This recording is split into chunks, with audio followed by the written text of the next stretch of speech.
smells of pine, polished wood, and anticipation. I stand near the edge of the crowd with my fingers locked so tightly together that my knuckles have turned white. Wolves from every corner of Crescent Moon Pack have gathered for the full moon gathering, the night when unmated wolves often discover the partners destiny chose for them. It is the night when bonds snap into place without warning. The night when one scent, one look, one heartbeat can change an entire life. I have waited 22 years for that moment. 22 years of watching other wolves find their mates. 22 years of seeing eyes flash with that unmistakable golden shimmer when recognition hits.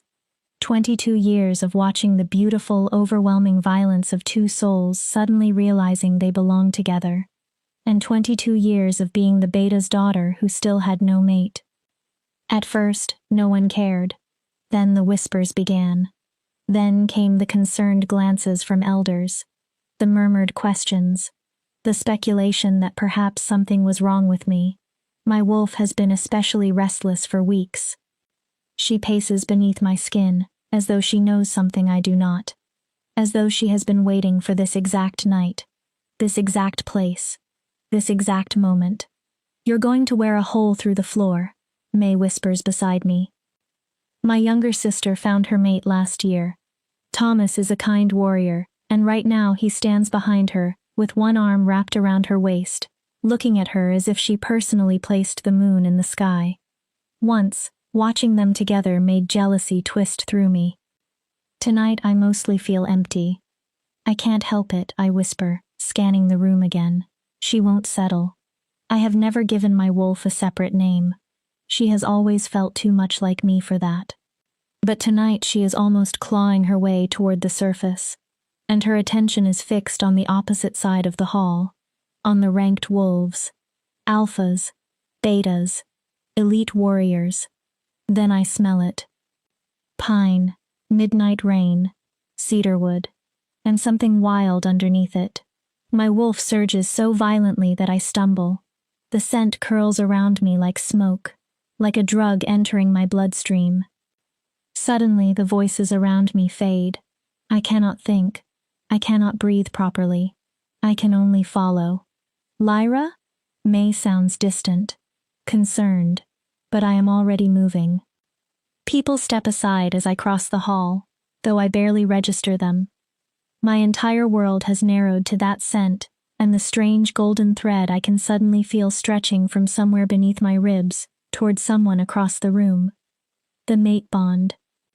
It is real. It is finally happening.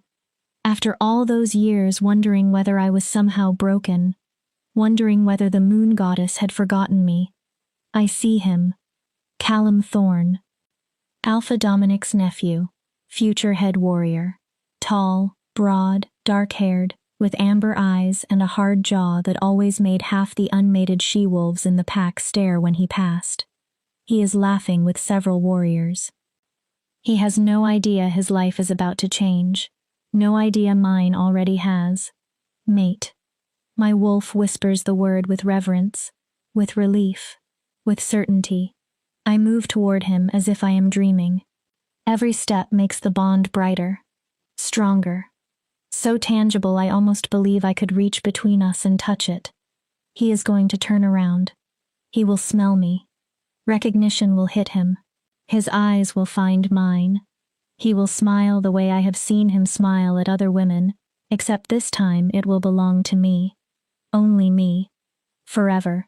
I am barely 3 feet away when his body goes rigid.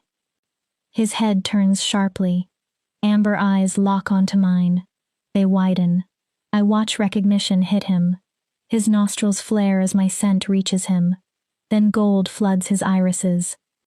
There is no mistake. He feels it too. My smile spreads so wide my cheeks ache. "Hi," I breathe. No. One word. Flat. Hard. Final. My smile disappears. "What?" Callum steps backward. Actually steps away from me, as if getting closer might contaminate him. His expression becomes carefully blank, but tension has locked his shoulders and spine. This is a mistake. His voice carries farther than it should. Only then do I realize the room has become silent. Every conversation has stopped. Hundreds of wolves are watching us. This sacred moment that should belong only to two mates has become public theater. I don't understand, I say. I hate how small I sound. The bond. You feel it, don't you? You can feel. I feel it. His jaw tightens. And I'm telling you it's a mistake. Cold begins spreading through my chest, drowning the warmth that came with recognition. Callum, what are you saying? You're the beta's daughter. He says it as if the title should mean something ugly. My wolf whimpers. You're not exactly what I expected in a mate. No one speaks around us. I can feel hundreds of eyes. What does that mean?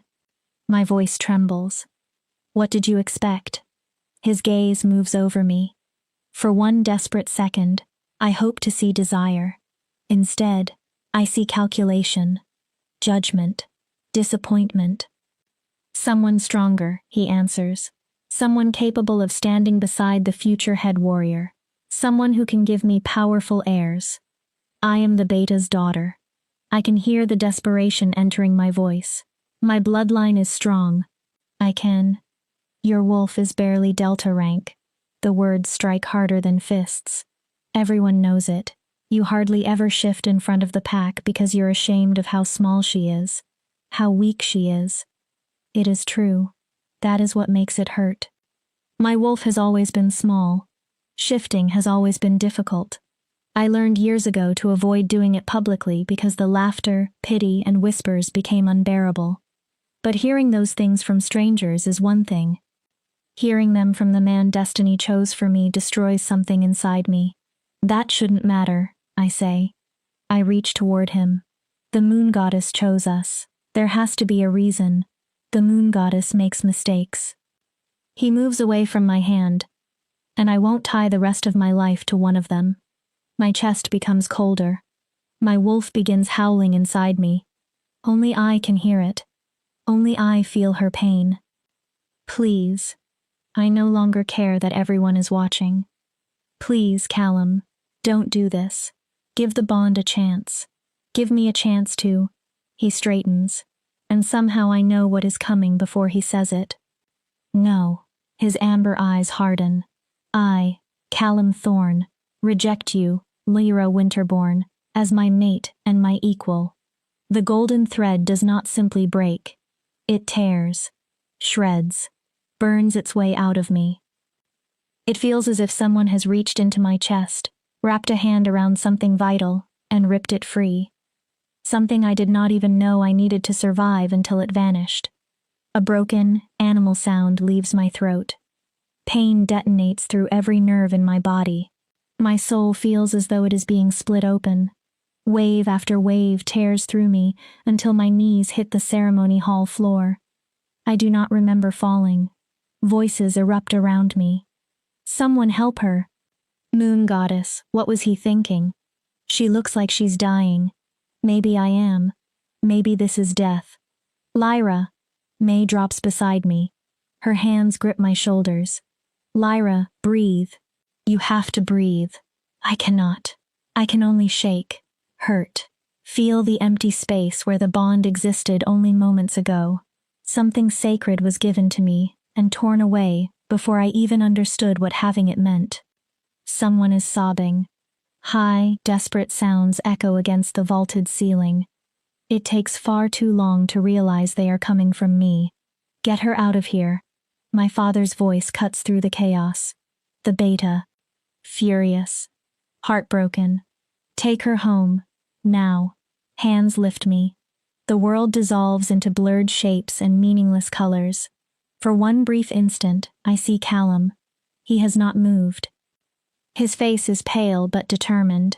His amber eyes refuse to meet mine. My mate rejected me. My fated mate looked at me and decided I was not worth keeping. The moon goddess herself connected us. And he rejected me anyway.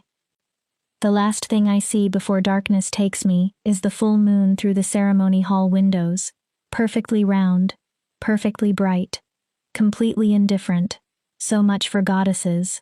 So much for destiny. So much for fate. 3 days pass. I do not die. Part of me wishes I had. Rejection sickness keeps me trapped in bed, burning with fever while my body struggles to adjust to the violent removal of a bond that had barely formed. The pack healer comes and goes. She leaves bitter tea and comforting phrases that mean nothing. My mother sits beside me, stroking my hair. My father paces through the house like an animal searching for something to attack. May cries more than I do. After that first night, I stop crying altogether.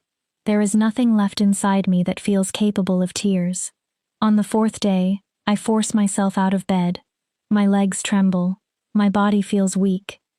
But I am alive. The physical agony has faded into a persistent ache. The emotional pain is different. I have learned not to look directly at it. You don't have to attend the pack meeting, my mother says from my doorway. Her eyes are swollen and red. Your father can represent the family. Everyone will understand. I'm going. My own voice sounds strange to me. Flat. Empty. You don't have to prove anything, Lyra. I'm not hiding, Mom. She studies me. If it becomes too much, you can leave. I'll be fine. The lie hangs between us. She knows it. I know it. But she finally nods. Because if I start hiding now, I may never stop.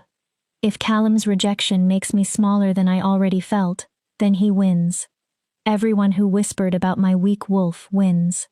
Everyone who wondered why I had not found a mate wins. I am tired of allowing other people to decide what I should be ashamed of. The meeting takes place inside Alpha Dominic's sprawling home at the center of pack territory. The moment my family and I enter, conversations change. They do not completely stop. That would be too obvious. Instead, voices lower. Eyes slide toward me, then quickly away. Pity hangs over every glance like poison. I hold my head up. Callum stands with the warriors. He does not look at me. He has not looked at me since the rejection. I am grateful. If he tried to apologize, explain, or speak to me at all, I might fall apart again. And I refuse to break in front of him twice. Alpha Dominic begins the meeting. I barely hear the ordinary business. Patrol schedules, supplies, upcoming ceremonies. My mind is trapped elsewhere. Pine and midnight rain. The golden bond forming. The same bond tearing apart. Callum's expression when he decided I was not enough. Then Alpha Dominic says something that pulls me back. Representatives from the capital will arrive tomorrow. There is tension in his tone. Real tension. The capital. The place where the Alpha King rules over every pack in the territory. The Alpha King is touring the outer packs. Dominic continues. He will remain here for 3 days. I expect every member of Crescent Moon Pack to behave accordingly. Whispers move through the room. The Alpha King has not visited us in more than a decade. A royal visit is not merely ceremonial. It means observation, evaluation, judgment. Why is he coming? Someone asks. Dominic pauses. He's looking for something. That is all I was told. What? I don't know. But Dominic's face tells me he has theories he does not intend to share. I should care. The arrival of the most powerful wolf in the territories could affect our entire pack. But I cannot make myself feel much beyond the hollow space inside me. Let the Alpha King come. Let him inspect us. Let him judge us. What difference does anything make now? The meeting ends. I am almost outside when an elderly voice calls behind me. Lyra. Wait. I turn. Elder Miriam approaches slowly. She is one of the oldest wolves in Crescent Moon Pack, and one of the keepers of our history and traditions. Yes, Elder? I force politeness into my tone. Her papery hands close around mine. I am sorry for what happened to you, child. Mate rejection is a terrible wound. Thank you. The answer comes automatically. But you should understand something. She leans closer. A rejection does not necessarily mean your story is finished. I stare at her. What does that mean? Sometimes the moon goddess's first choice is not her final one. My stomach tightens. I don't understand. Fate is more complicated than the stories we tell the young. Sometimes we must be broken before we can become what we were truly meant to be. Her gaze changes, distant, almost as though she is watching something beyond the room. Then she whispers, "The Alpha King's visit is not a coincidence, Lyra." Cold travels through me. What are you talking about? Nothing is ever a coincidence. Before I can demand an explanation, she pats my hand and walks away. I remain frozen near the doorway. The Alpha King is coming. And for reasons I cannot explain, I suddenly have the terrible feeling that his arrival will change everything again. I barely survived the last change. I have no idea whether I can survive another. Chapter 2.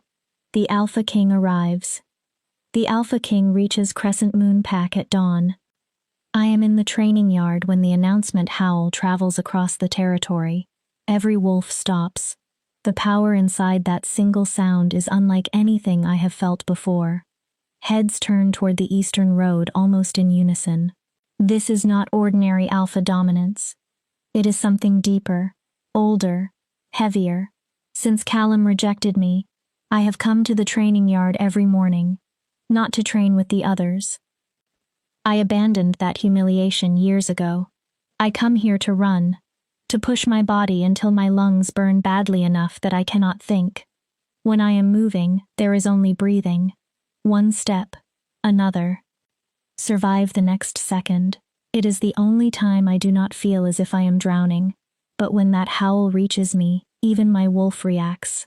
She has barely moved inside me since the rejection. Now her head lifts. Her attention sharpens. For the first time in days, she seems interested in something. "Did you feel that?" a wolf nearby whispers. "That wasn't normal alpha power," another answers. "That was something else. I should return home. My father will expect me at the formal welcome. I should shower, change, make myself presentable. The last thing I want is to stand in a line and bow to some royal wolf who probably thinks everyone outside the capital is beneath him." Yet I do not leave. I stay at the edge of the training yard, staring toward the eastern road. I want to see the kind of man capable of making an entire pack stop with one howl. The motorcade appears first.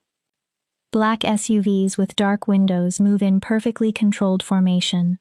They advance through the main street slowly enough for people to emerge from homes and businesses, to watch, to witness, to submit. By the time the vehicles stop in front of Alpha Dominic's house, nearly the entire pack has gathered. I remain toward the rear. My training clothes cling to me with sweat. My hair is tied in a messy braid. My father would be horrified if he noticed me. For once, I do not care. The vehicles stop. No doors open. Seconds stretch. The silence becomes unbearable. I can hear my own pulse. Then the rear door of the center SUV opens. The Alpha King steps out, and I forget how to breathe. He is easily 6'4", with shoulders broad enough to make every other wolf around him look smaller.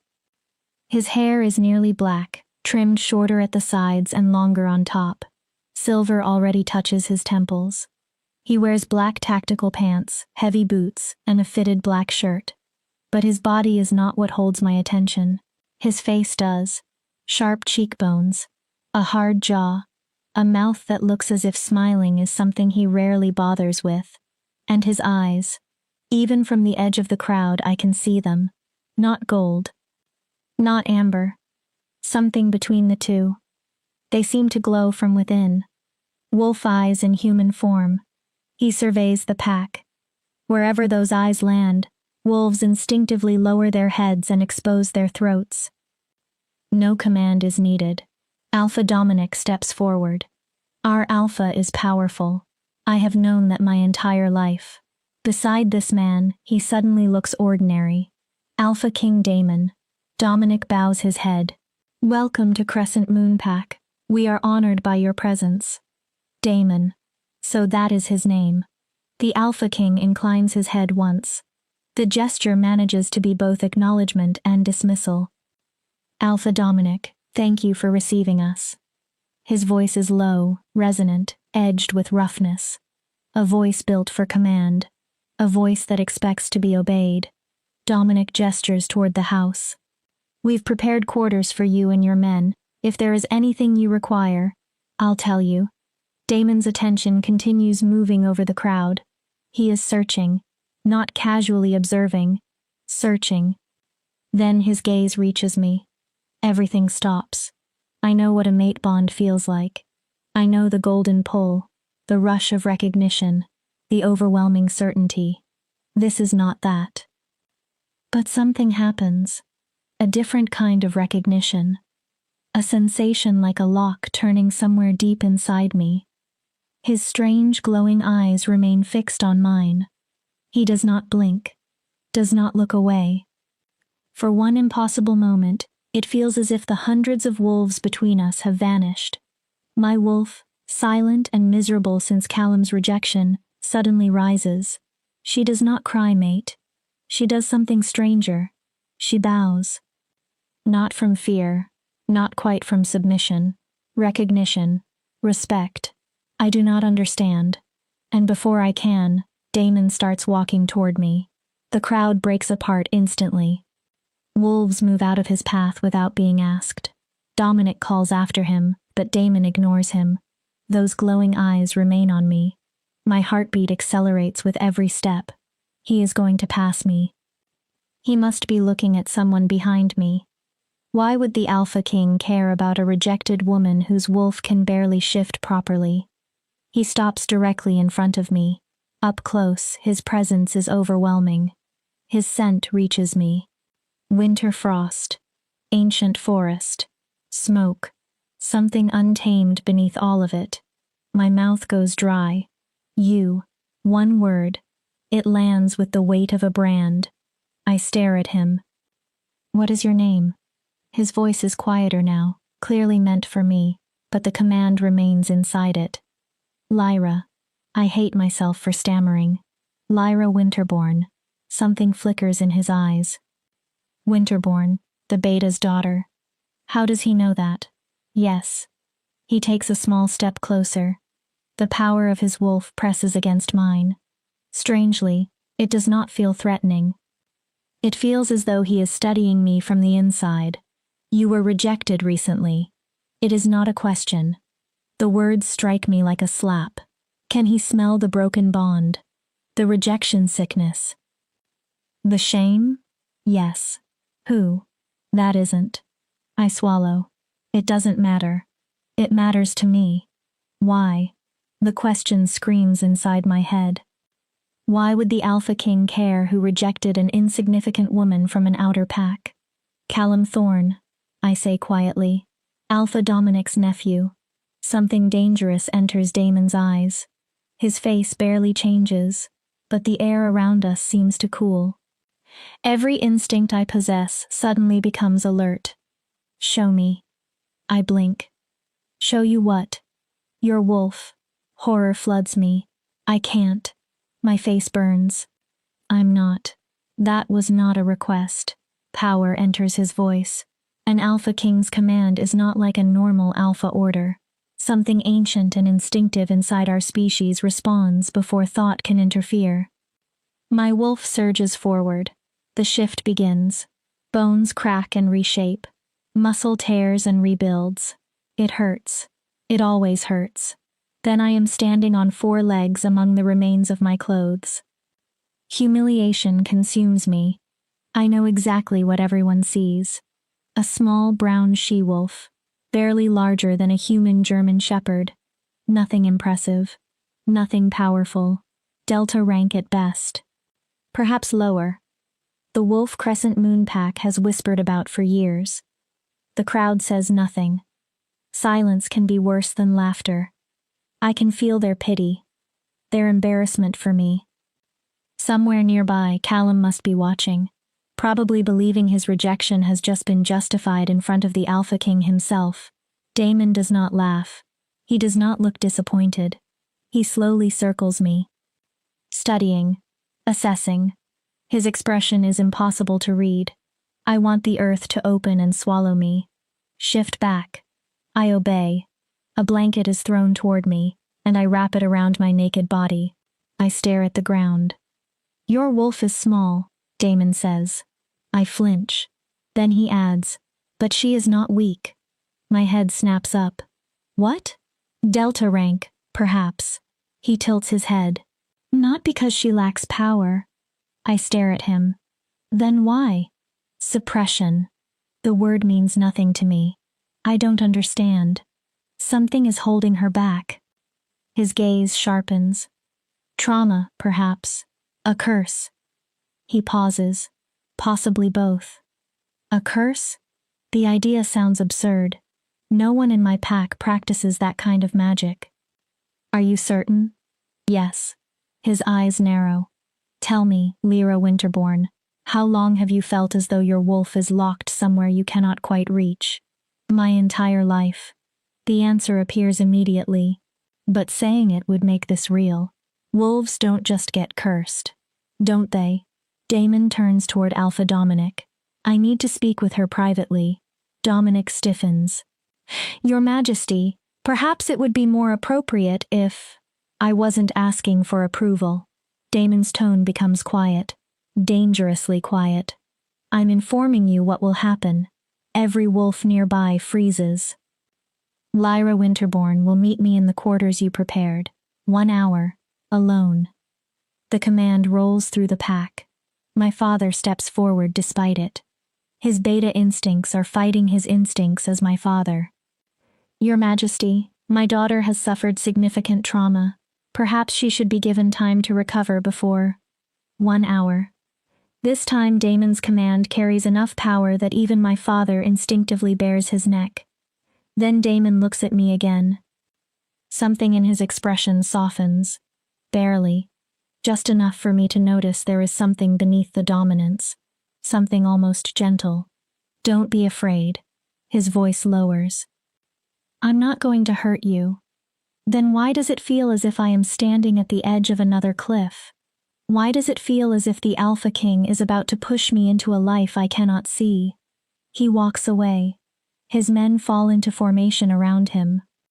The crowd slowly begins to disperse, but every person looks at me differently now. Questions. Speculation. Judgment. The Alpha King singled out Lyra Winterborn, the rejected woman her own fated mate did not want. What could he possibly want with me? 58 minutes later, I stand outside the guest suite in Alpha Dominic's house. My mother insisted I change. I am wearing the best dress I own, a simple blue sundress. My father tried to come with me. My mother offered to wait outside, but Daemon was explicit. Alone. So I stand there by myself, about to enter a room with the most powerful wolf in every territory, with absolutely no idea why he wants me. I lift my hand to knock. The door opens before my knuckles touch it. A man stands there. Not Daemon. One of his guards. Tall. Scarred. His eyes assess me in a heartbeat. Lyra Winterborn? Yes. The king is waiting. He steps aside. The guest suite is enormous. Far larger than my bedroom at home. Expensive furniture. Floor-to-ceiling windows. A sitting area that probably costs more than my family earns in a year. Daemon stands near the windows with his back to me. He has changed into dark jeans and a charcoal shirt. His hands are folded behind him. He looks relaxed at first glance, but tension lives in his shoulders. Like a predator that never completely stops expecting a fight. Leave us. He does not turn. The guard immediately exits. The door closes. We are alone. Sit. Daemon gestures toward a chair. I sit with my hands folded in my lap. For several seconds he says nothing. The silence grows until I can barely tolerate it. Finally he asks, "Do you know why I came here?" "No, Your Majesty. I'm looking for someone." He turns. Those glowing eyes pin me to the chair. I have been looking for a very long time. I don't understand what that has to do with me. Don't you? He crosses the room. Slowly. Deliberately. Then stops in front of me. Tell me about your rejection. My stomach twists. Why? Tell me why your mate rejected you. The question is painfully direct. Yet his tone is not mocking. There is no pity. Only genuine attention. He said I was weak, I whisper, that my wolf was barely Delta rank, that I wouldn't give him strong airs. Shame burns again. He said the moon goddess made a mistake. And what do you believe? I look down. I look down. I look down. I think. The admission sticks in my throat. I think maybe he was right. I think maybe he was right. Sound comes from Damon, low, almost a growl.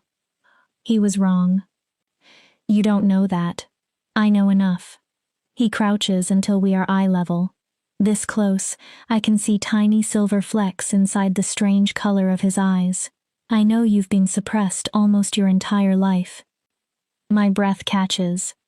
I know your wolf is trapped behind something you do not understand. He leans slightly closer. And I know you are stronger than you have ever been allowed to believe. How could you possibly know that? His hand rises slowly. He gives me time to move away. I do not. 2 fingers touch the center of my chest, directly over my heart. Power explodes through me. Not pain. Something more startling, like lightning through my veins, like a sleeping part of me suddenly opening its eyes. My wolf howls, actually howls, and for one brief second, I see her with impossible clarity. Not small, not weak, powerful, radiant, trapped behind bars I never knew existed. I jerk backward. What did you do? I showed you what is already there. Damon rises and gives me space. You are not weak, Lyra Winterborn. His expression becomes severe. You were bound. My heart pounds. Someone placed a suppression spell on you when you were very young, most likely not long after your first shift. I stare at him. It has been dampening your wolf ever since, making her appear smaller and weaker than she truly is. No. The word comes too quickly. That's impossible. Is it? Who would curse me? Why? That is what I intend to discover. He pauses. But first, I need to know whether you will let me help you. Help me do what? Break the curse. My breath catches. Free your wolf. He takes another step toward me. Allow you to become whatever you were meant to become before someone took that choice from you. My mind races. And after that? If you're willing, you'll return to the capital with me. I stare. What? His expression does not change. I'm claiming you, Lyra Winterborn. His voice is absolute. Not as a mate. I am not your fated mate, and I will never pretend to be. He holds my gaze. But I am claiming you as mine to protect, as a member of my pack, under my authority and protection. I don't understand. The words barely leave my mouth. Why? Because you are what I have been searching for. He moves closer again. There is something intense in his expression now, almost hungry. I can feel the power trapped inside you. His gaze drops briefly to where he touched my heart, and I want to see what happens when it is finally free. A dangerous flicker crosses his face. Your mate was a fool to reject you. His eyes return to mine. I am not a fool. I cannot process this. The Alpha King cannot actually be standing in front of me, offering to remove a curse I never knew existed, offering to take me away from Crescent Moon Pack, claiming me. This is insane, I whisper. Yes. To my surprise, Damon agrees immediately. It is. Then he extends his hand. But insanity does not make it untrue. I stare at his palm. What do you say, Lyra? My wolf pushes forward. Will you allow me to help you? His voice lowers. Will you come with me and find out who you really are? The choice stretches before me. Stay here. Remain the rejected woman everyone whispers about. The weak wolf Callum discarded. Spend years enduring pity and humiliation. Or take Damon's hand. Follow the Alpha King into a city I have never seen. Into danger. Into uncertainty. Into a future I cannot imagine. My wolf is practically screaming at me to accept. Not because Damon is our mate. He is not. But she recognizes something in him. Something that calls to whatever has been trapped inside us. If I go, I ask, can I come back? If you want. His hand remains perfectly steady. But I don't think you will. Why? Because once you understand what was taken from you, once you discover what you are capable of, I don't think you will ever want to make yourself small again. The words hit something inside me. Because he is right about one thing. I am tired. Tired of being weak. Tired of being weak. Tired of being weak. Tired of being rejected. Tired of living as though something is wrong with me. Maybe I should finally learn what happens when I stop believing everyone else's definition of who I am. I place my hand in his. His fingers close around mine. Warm. Strong. Certain. Something like satisfaction flashes through his eyes. Good. He rises. We leave at dawn. And just like that, my life changes again. But this time, someone else did not make the choice for me. Callum chose rejection. The moon goddess chose a bond. Damon chose to claim me. But this decision is mine. I am the one stepping toward the edge. I am the one choosing to jump. I only hope I survive the fall. Chapter 3. The Journey to the Capital. I do not sleep that night. How could I? In less than a day, I have gone from being Crescent Moon Pack's rejected woman to someone personally claimed by the Alpha King. I have gone from believing my weakness was simply part of me to being told someone may have forced it on me. Yesterday, I thought I had no future. Now I have one. And it frightens me almost as much as it excites me. My parents have no idea what to make of any of it. This is highly irregular. My father has repeated the sentence so many times that I have lost count. He paces the living room. The Alpha King does not simply arrive at an outer pack and claim one of its wolves. There are protocols, procedures. He's the Alpha King, my mother says gently. He doesn't need anyone's procedure. My father stops. But why Lyra? He looks directly at me. Fear sits beneath the frustration in his face. What does he want from you? I wish I knew. I sit on the couch, both hands around a cup of tea that went cold long ago. He said I've been cursed, that my wolf has been suppressed. That's ridiculous. My father answers immediately. No one here practices dark magic. And even if someone did, why would they target you? You were a child. I don't know, Dad. I look down at the untouched tea. But when Damon touched me, my father raises an eyebrow at my use of the king's name, but I continue.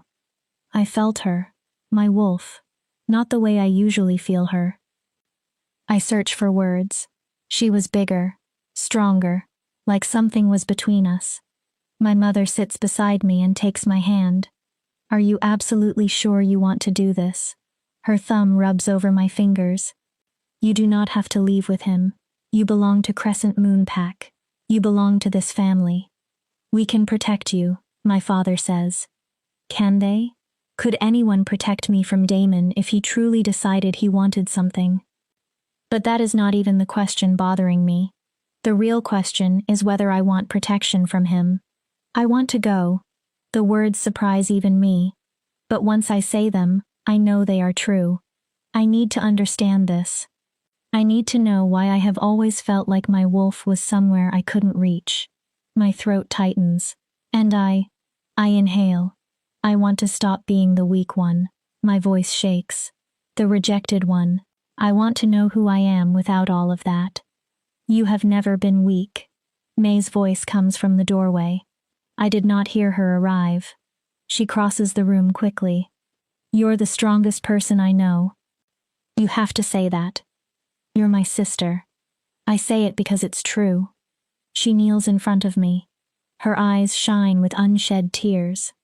When Callum rejected you, I thought you were going to break completely. Pain flashes through her face at the memory. But you got up. She squeezes my hands. You walked into that pack meeting 3 days later even though everyone was staring at you. That doesn't make going with the Alpha King brave. No? I think it makes me desperate. May gives me a sad smile. Maybe desperate and brave look exactly the same sometimes. We stay together until the darkness outside begins fading toward dawn. Then there is nothing left to do except pack. The motorcade waits outside Alpha Dominic's home. Black SUVs gleam beneath the early morning light. Their engines are already running. Wolves have gathered to watch my departure. Some look curious. Some concerned. A few appear openly pleased that the rejected woman is leaving. I tell myself not to search for Callum. I do anyway. He stands toward the rear of the crowd. His amber eyes remain pointed anywhere except at me. A small, wounded part of me wants him to look, wants him to understand that the most powerful wolf in the territories saw value in the thing he discarded. But another part of me is beginning not to care. Callum made his choice. Now I am making mine. Miss Winterbourne, the scarred guard from Damon's suite approaches. I'm Riker, captain of the King's Guard, so that is his name. I'll be riding in your vehicle. Okay. There is not much else to say. Your luggage has already been loaded. His Majesty wants you in the second SUV. And he'll be in the first? Yes. Of course he will. For a moment, insecurity returns. I am a project to him. A curiosity. Not someone the Alpha King would actually choose as a traveling companion. I hug my family goodbye. My mother cries openly. My father's jaw remains locked because if he loosens it, I suspect he will cry too. May clings to me and whispers that I will see her soon. Alpha Dominic gives me a formal farewell. He looks troubled, but resigned. Then I climb into the vehicle. The leather seats are probably worth more than everything I packed. The door closes. The motorcade starts moving. Crescent Moon Pack slowly disappears behind us. I watch through the window as I leave every place I have ever known. The capital is 6 hours away. We cross territories I have only heard about. Forests. Fields. Small towns. Pack boundaries marked by signs and patrol posts. Riker sits across from me. He is mostly silent, occasionally speaking into a radio to coordinate the vehicles. I stare out the window and try not to reconsider every choice that brought me here. You're afraid. Riker's voice startles me. I'm not. It's acceptable to be afraid.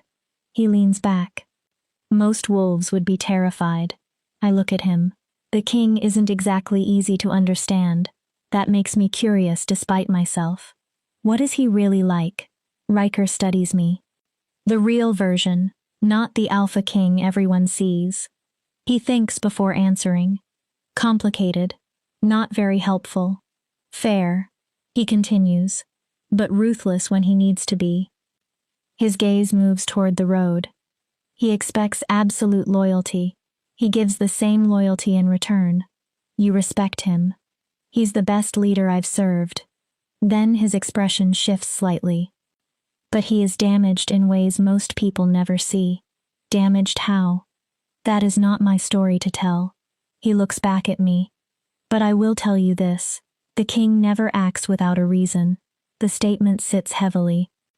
If he claimed you and brought you to the capital, then he sees something he needs. Riker pauses. Or wants. Possibly both. That isn't comforting. It wasn't meant to be. His expression remains completely serious.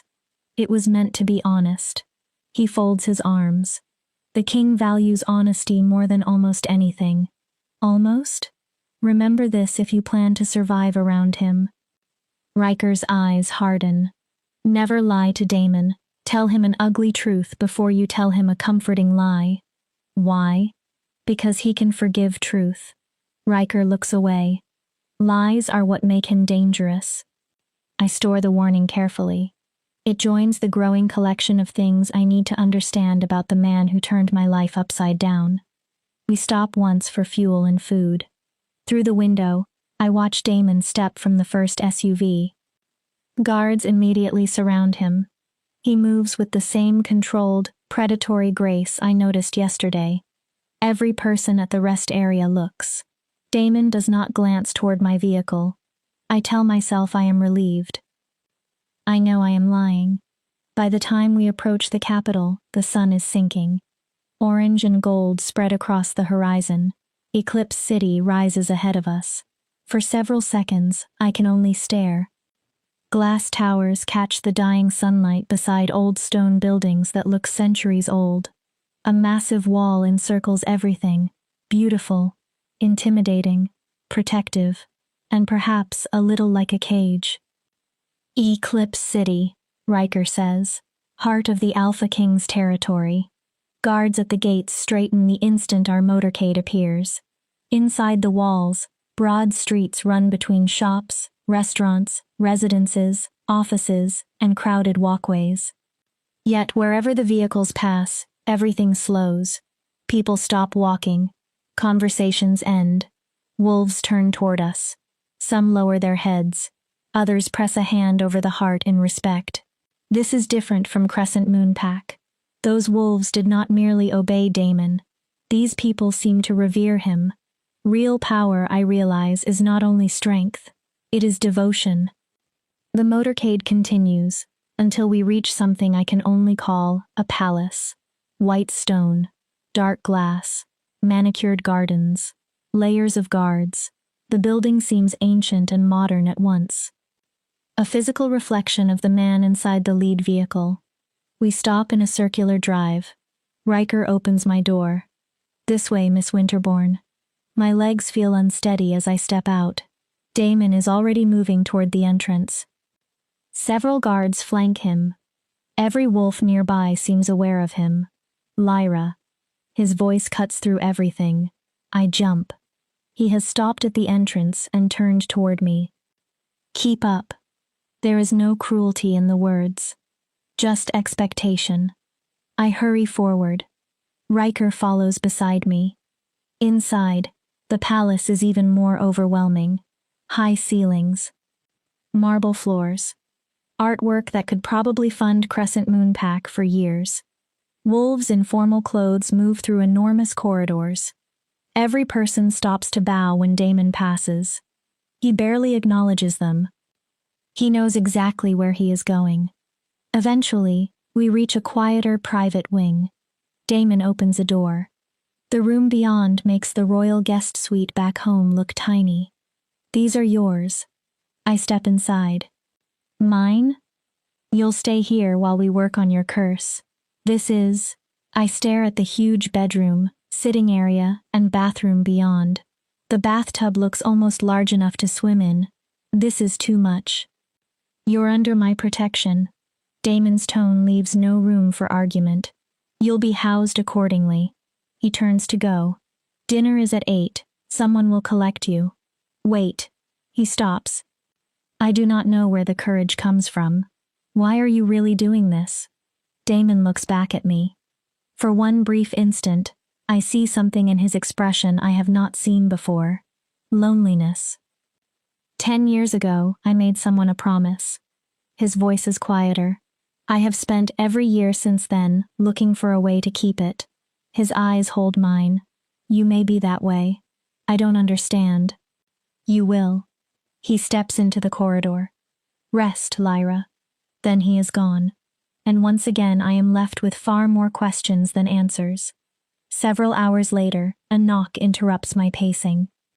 I have explored the entire suite twice, taken a shower, stared suspiciously at the enormous bathtub, and discovered an entire wardrobe filled with clothes in my exact size. All new. All expensive. Someone prepared for me. The idea is flattering. It is also unsettling. I open the door. A petite woman stands outside. Dark hair is pulled into a severe bun. The sharp green eyes take in everything about me in one glance. Lyra Winterbourne? Yes, I'm Elena, the king's personal assistant. Her posture is perfect. I'm here to escort you to dinner. I glance at the emerald green dress I chose from the wardrobe. Knee length. Simple compared to many of the others. Is this appropriate? A hint of approval crosses her face. Perfect. She turns. His Majesty dislikes unnecessary display.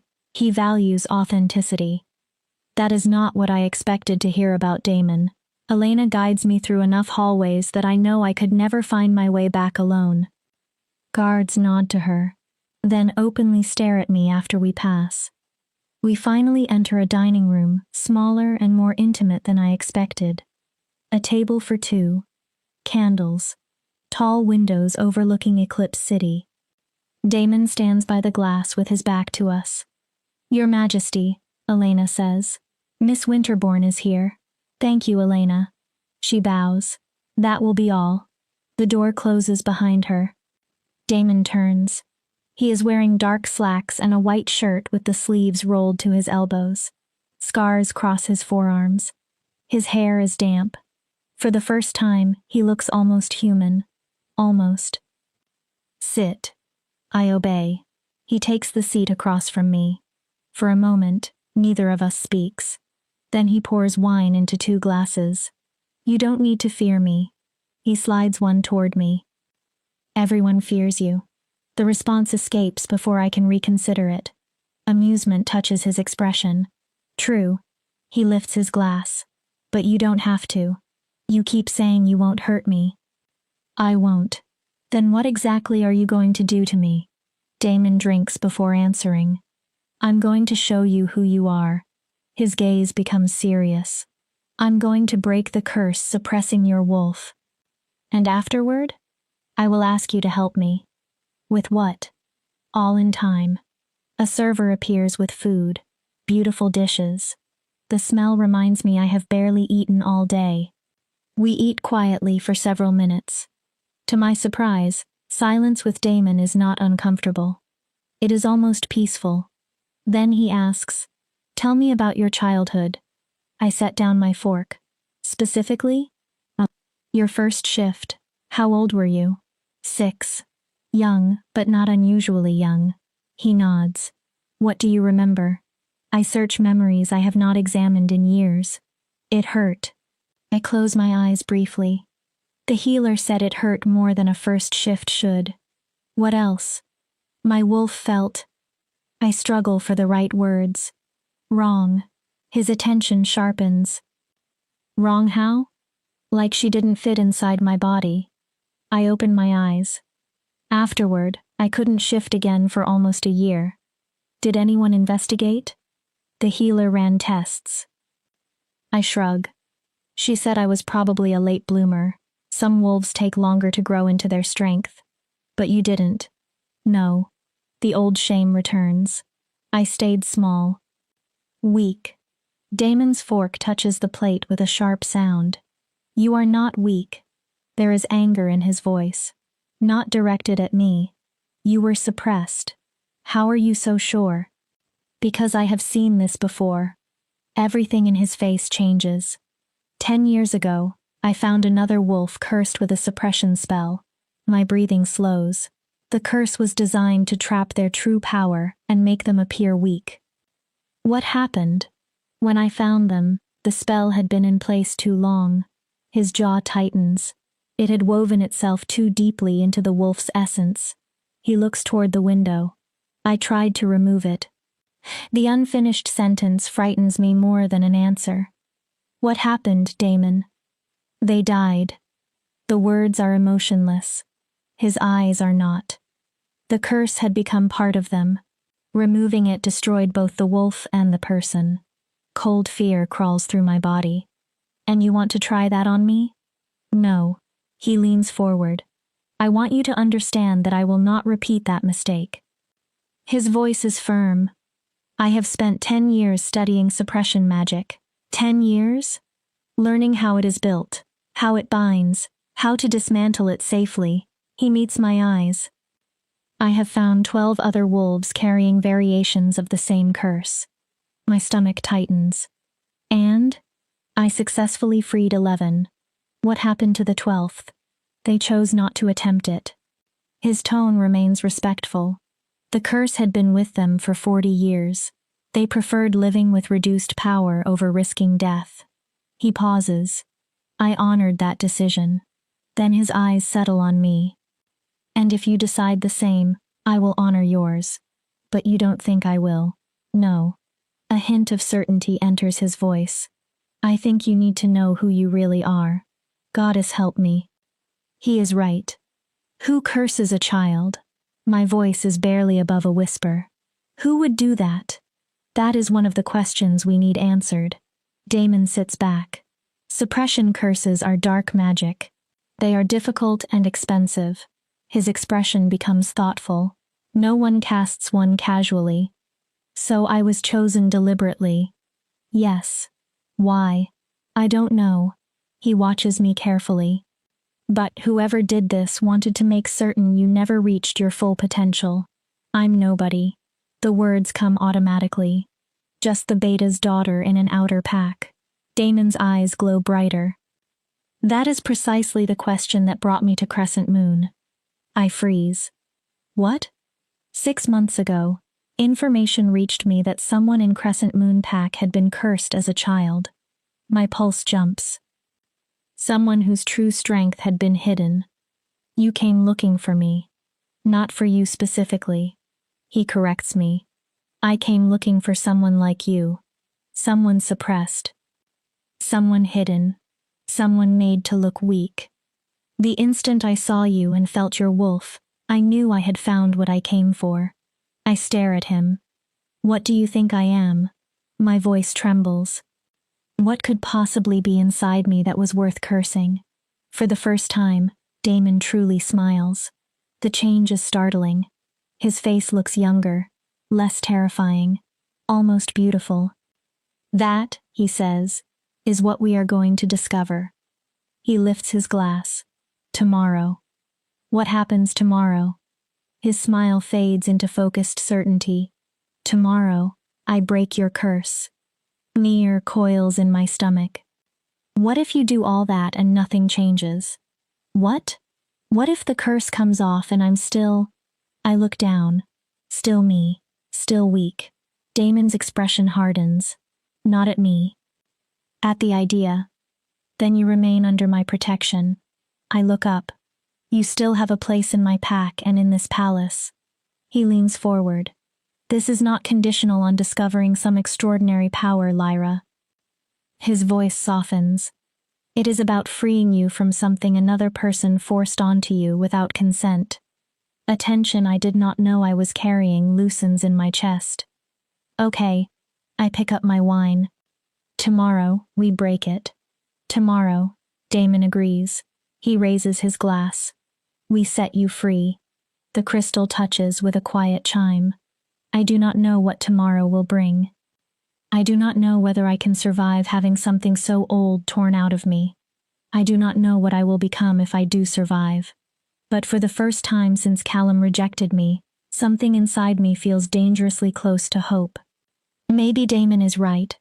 Maybe I am stronger than I think. Maybe it is finally time to find out. Chapter 4. Breaking the Curse. I do not sleep. Again. Every time I close my eyes, I see Damon's face when he told me about the wolf who died. He controlled his voice perfectly, but the pain beneath it was impossible to hide. For 10 years, he has carried the weight of that failure. What if I become another? What if tomorrow ends with my body on a palace floor and Damon forced to watch another wolf die because he tried to save her? What if Callum was right? What if I really am too weak for this? By dawn, I have imagined running at least a dozen times. I could leave the palace, disappear into Eclipse City, find a way back home, accept the smaller life I already know. Become Lyra Winterborn, rejected and weak, but alive. Yet I do not run, because beneath the fear is something stronger. I remember Damon's fingers against my chest, the rush of power. The moment I saw my wolf behind those invisible bars. I need to know. Even if the truth terrifies me. Even if freedom hurts. The knock comes early. Elena stands outside looking as composed as always. Good morning, Miss Winterborn. His Majesty requests you in the ritual chamber. Ritual chamber? My voice is rough from lack of sleep. That sounds comforting. It's where he breaks curses. That does not make it sound better. For the first time, sympathy touches her face. You should eat first. She carries in a tray. Eggs, toast, fruit, tea. You'll need strength. I force myself to eat even though everything tastes like ash. Elena waits.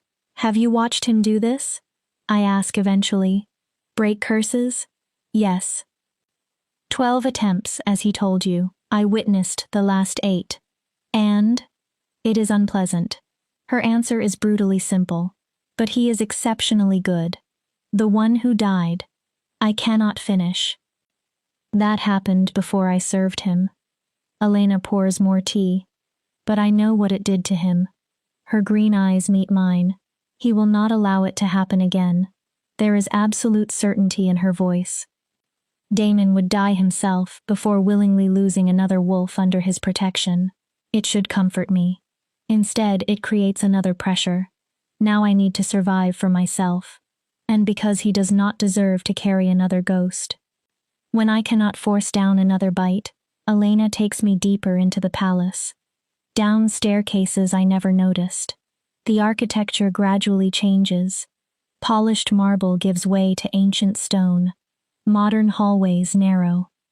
The air becomes colder, older. This is the original palace, Elena explains. The oldest section. How old? More than 5 centuries. The first Alpha King used these chambers after claiming this territory. We stop before a heavy wooden door. Elena knocks 3 times. After a pause, Damon's voice answers. Enter. The ritual chamber is circular. Dark stone forms the walls and domed ceiling. Every sound echoes. Hundreds of candles provide the only light. They are arranged in precise patterns around a vast circle, painted or drawn onto the floor in white. Symbols cover the inside. I recognize none of them. Damon stands at the circle's edge, all black, his eyes already faintly glowing. He is not alone. An elderly woman sits near the wall.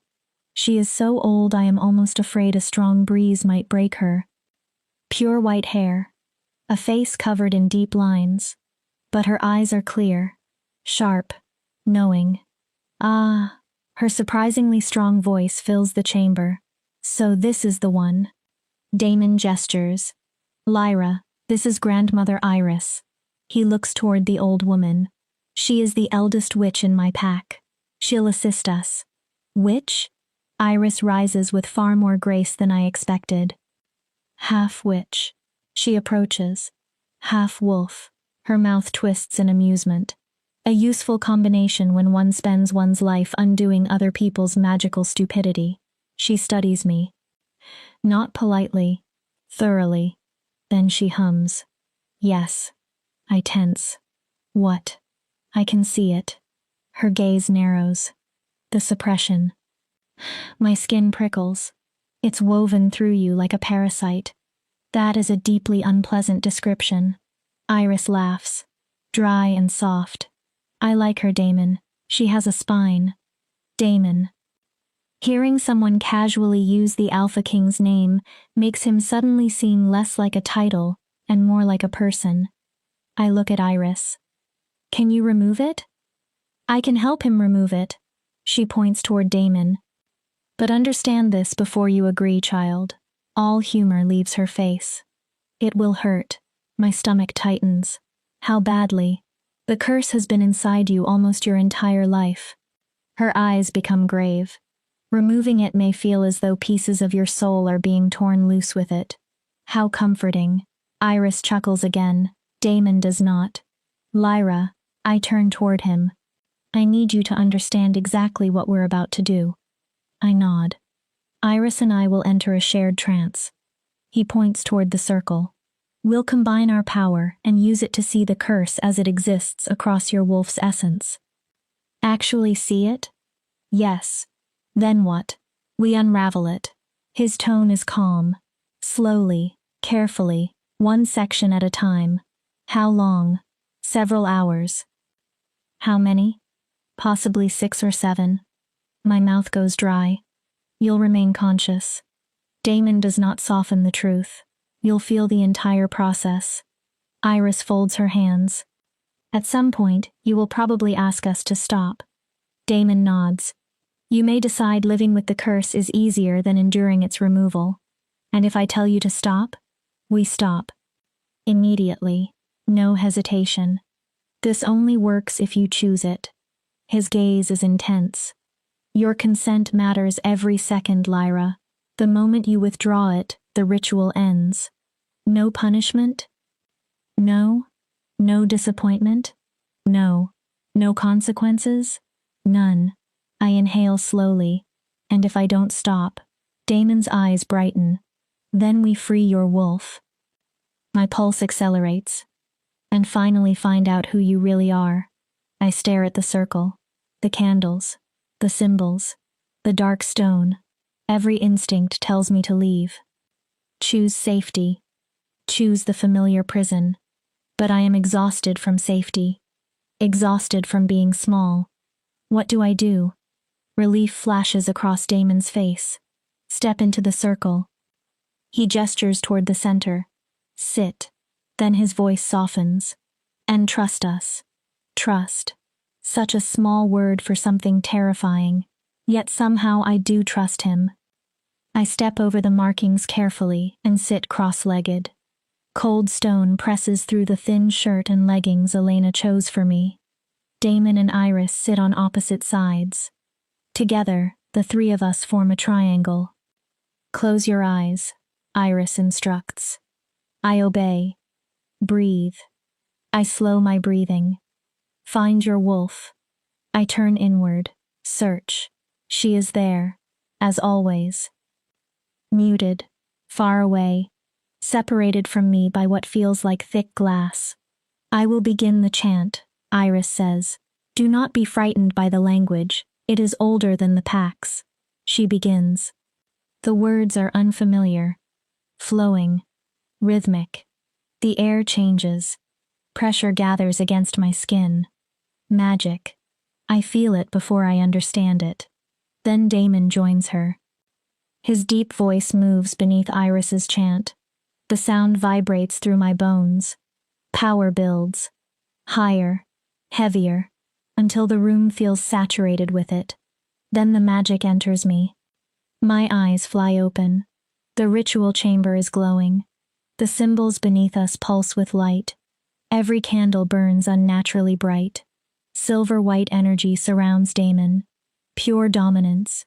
Pure Alpha King. Iris glows green and gold. Ancient. Wild. Look inward. Damon's voice echoes strangely. Find your wolf. I close my eyes again. Power floods through every part of me. Then I see her. Oh, goddess. The words escape me. For the first time in my life, my wolf is not simply a presence. She is visible inside my mind, curled into herself. And surrounding her are chains, not metal, threads of sickly black-green light, hundreds, thousands, wrapped around her legs, chest, muzzle, throat. I see it. My voice shakes. The curse. I want to be sick. It's everywhere. Good, Iris says. Stay still. Her voice becomes distant. We're coming in.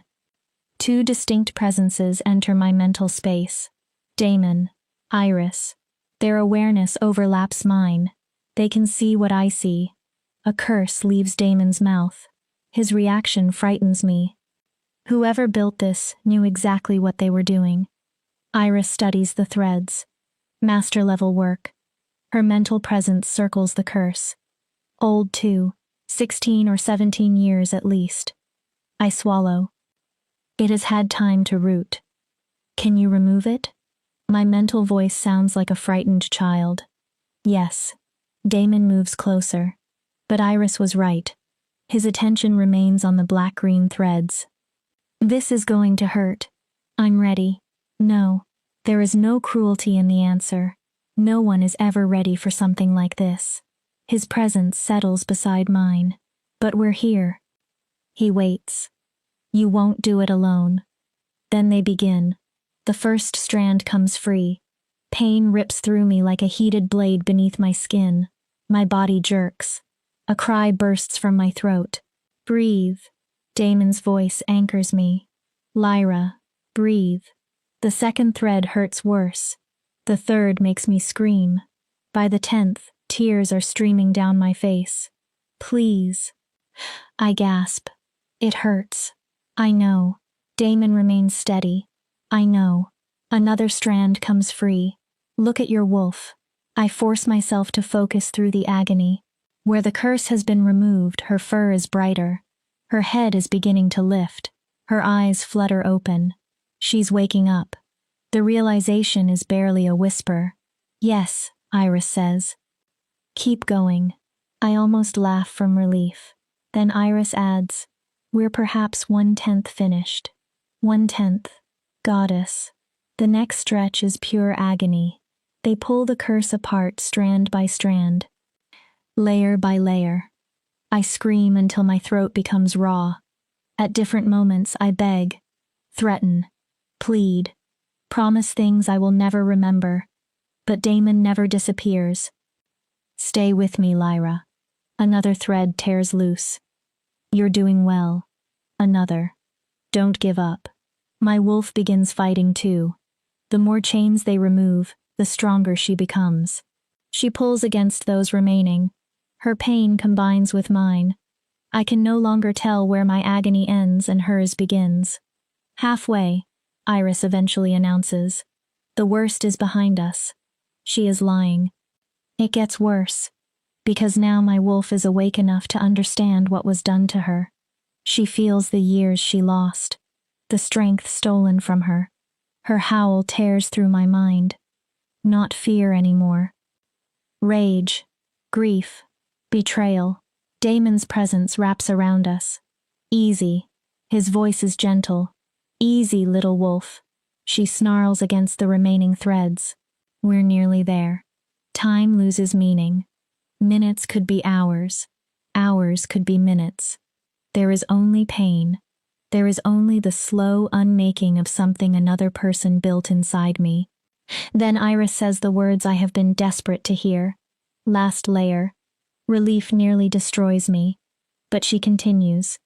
This one is wrapped around her heart. Damon goes completely focused. I see it. Delicate, Iris warns. I know. His presence sharpens. Lyra, I can barely answer. Yes? This is the most dangerous part. Fear punches through exhaustion. You need to remain absolutely still. Why? If I cut the wrong place or move too quickly, I could damage your wolf's essence permanently. I am shaking uncontrollably. How am I supposed to stay still? Look at me. The command pulls my attention toward him. Inside this shared mental space, Damon is not a physical man. He is power, dominance, will, something ancient wrapped in silver-white light. I will not let anything happen to you. His words fill the darkness. Do you understand? I stare at him. I won't let you break. Something in me settles. I understand. Trust me one more time. I close my eyes. I do. Against logic, against fear. I trust him completely. He starts unraveling the final threads. The pain changes. It is no longer on my skin or in my bones. It feels as though he is touching the deepest part of my existence. My wolf whimpers. I hold her steady. Hold myself steady. Almost. Damon's voice trembles with concentration. Almost. One strand remains. Last one, Lyra. He pulls. Something tears. The curse does not gently dissolve. It shatters. Black-green power explodes outward. I scream. Then the place where the curse lived for 17 years suddenly becomes empty, and something rushes in to fill it. Power. My power. Real power. So much of it that for a moment I cannot comprehend what I am feeling. My wolf surges upright. She is no longer small, no longer weak. She is enormous. Easily twice the size I always believed her to be. Her entire body radiates strength, potential, everything that had been stolen. She raises her head and howls. Triumph, joy, rage for the lost years, relief for freedom. I howl with her. My physical body convulses inside the ritual circle. Light pours from my skin. Not the normal gold of wolf magic. Something different. Iris gasps. Damon becomes completely still. Impossible, Iris whispers. Damon's answer comes quietly. No. Awe enters his voice. Not impossible. The light grows brighter. Just very, very rare. Then the magic settles. I open my eyes. I am lying on the stone. Every muscle hurts. But I am alive. So incredibly alive. I try to sit. My body almost collapses again. Damon catches my shoulders. What? My voice is barely there. What am I? He looks into my eyes. Then he smiles. You, Lyra Winterborn. He pauses. You are a lunar wolf. My breath stops.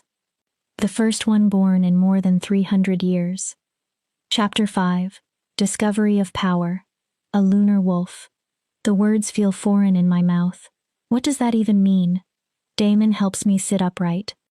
He keeps one hand near me, and I am grateful, because I am not certain my body can support itself yet.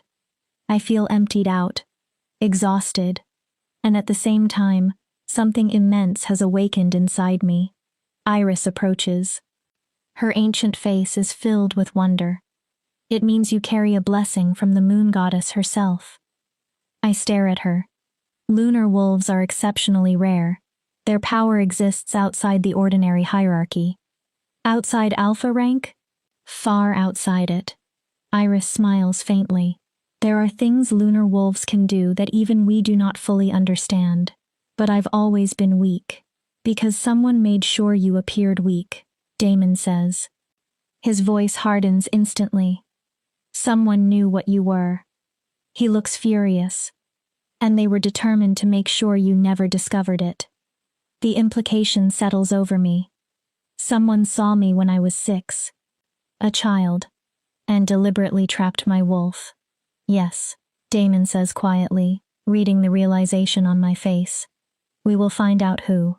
Iris removes a small vial from her clothing. But first, you will drink this. I take it. What is it?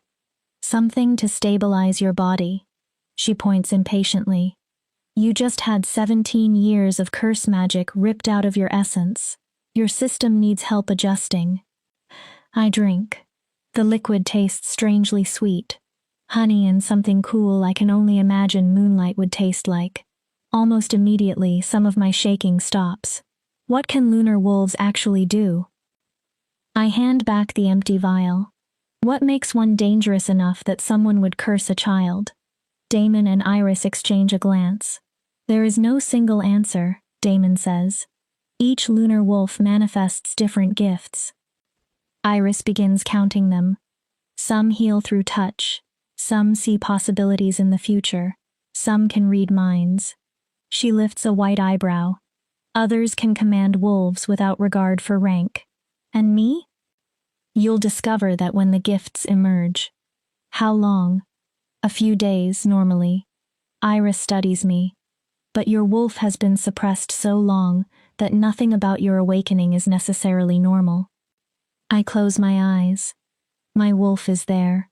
Immediately. No glass wall. No distance. No chains. She paces inside my mind with restless energy. And now I can truly see her. Silver white fur. A body larger than anything I imagined. Eyes glowing with the same strange light I have seen in Damon. She feels ancient. And new. I need to shift. The need hits me suddenly. I need to see her. I try to stand. Not yet. Damon's voice stops me. Why? Your body is exhausted. I feel her. I know. His tone stays firm. But if you force a full shift before your system adjusts, you could injure yourself. How long? 24 hours at minimum. Frustration burns through me. But even my newly awakened wolf seems to recognize the truth. I can barely sit upright. Then help me stand. Daemon gives me a look. I just want to stand. He takes both my arms and pulls me carefully upright. My legs immediately buckle. His arm wraps around my waist. I fall against his chest. Heat surrounds me. Winter frost and ancient forest fill my senses. Beneath my cheek, his heartbeat remains strong and steady. Easy. His voice is close to my ear. You've been in that circle nearly 7 hours. 7? I can hardly believe it. 7 hours of agony somehow felt like an eternity and an instant at the same time. I did it. The realization hits without warning. Tears fill my eyes. Not pain, relief, joy. I actually did it. Yes. Pride warms Daemon's voice. You did. I begin crying harder. You were incredibly brave. I wanted to quit. My voice breaks. So many times. But you didn't. His arm tightens. That is what matters. For a moment, I simply lean against him. Iris watches us with an expression I cannot read. Eventually, she clears her throat. The king should take her to her room. I try to straighten. I can walk. My knees immediately tremble. No, Daemon says. I can. No, Lyra. Then he lifts me.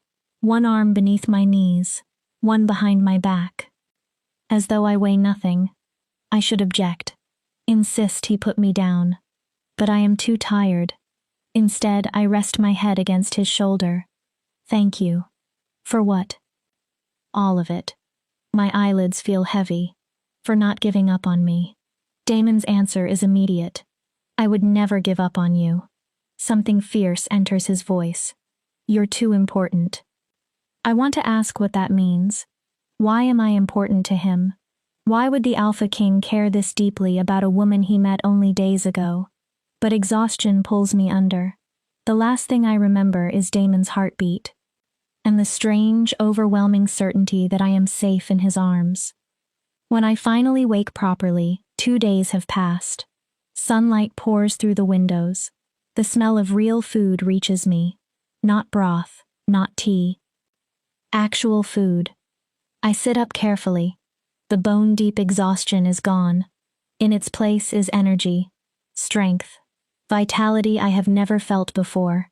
My wolf stretches happily in my mind. No cage, no barrier. Elena appears in the doorway with a tray. You're awake. She looks relieved. And upright. Excellent. She sets the food down. The king has been worried. I blink. Daemon worries? More than he allows anyone to see. My stomach growls at the eggs, bacon, toast, fruit, and orange juice in front of me. I begin eating. Elena sits nearby. He's been asking the healers for updates every few hours. My fork pauses. He has? Repeatedly. She gives me a knowing look. And making certain you have everything you need. I do not know how to respond, so I eat. The food tastes stronger than I remember food tasting. Every flavor is sharper. My senses are different. Elena? Yes? What do you know about lunar wolves? Only what most educated wolves know. She crosses one leg over the other. Rare, powerful, blessed by the moon goddess. I look at her. Apparently I am one. Her eyes widen slightly.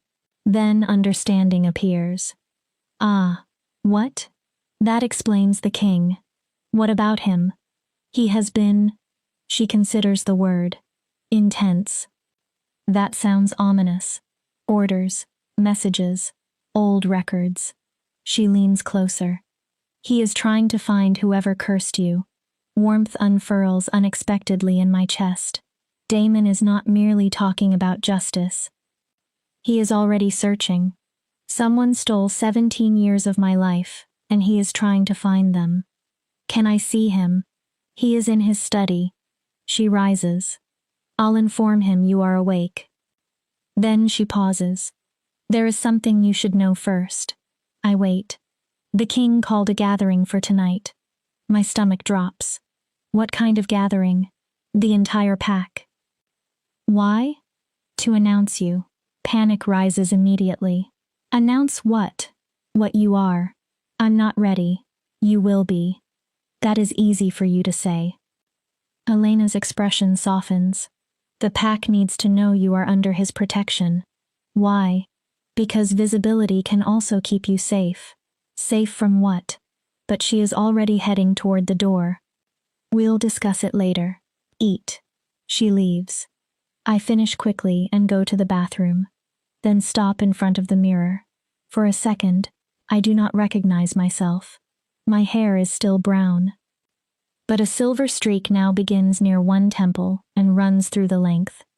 My hazel eyes are no longer dull. Tiny points of lunar light shimmer inside them. I look changed, powerful, other. A knock sounds behind me. Come in. Damon enters. Dark jeans, gray sweater, casual clothes that somehow still look like armor on him. His eyes move over me. Relief appears before he hides it. You look better. I feel better. I turn toward the mirror. Different. The marks of a lunar wolf. He approaches. The silver streak draws his attention. They'll become stronger as your power settles. Is that normal? For you, yes. He studies my reflection.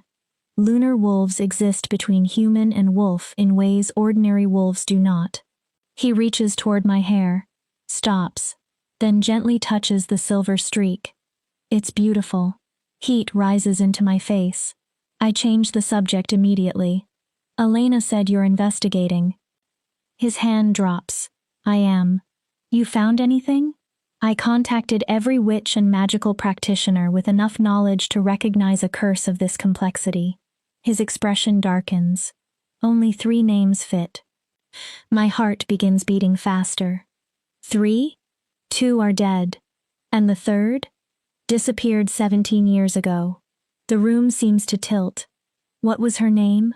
Morgana Thorn. Thorn. My stomach turns. Like Callum. Yes. You think his family cursed me? I think the timing is too precise to dismiss. Damon's jaw hardens. Morgana practiced dark magic. She disappeared around the same period your suppression began. His eyes narrow. And the Thorn family has always been ambitious.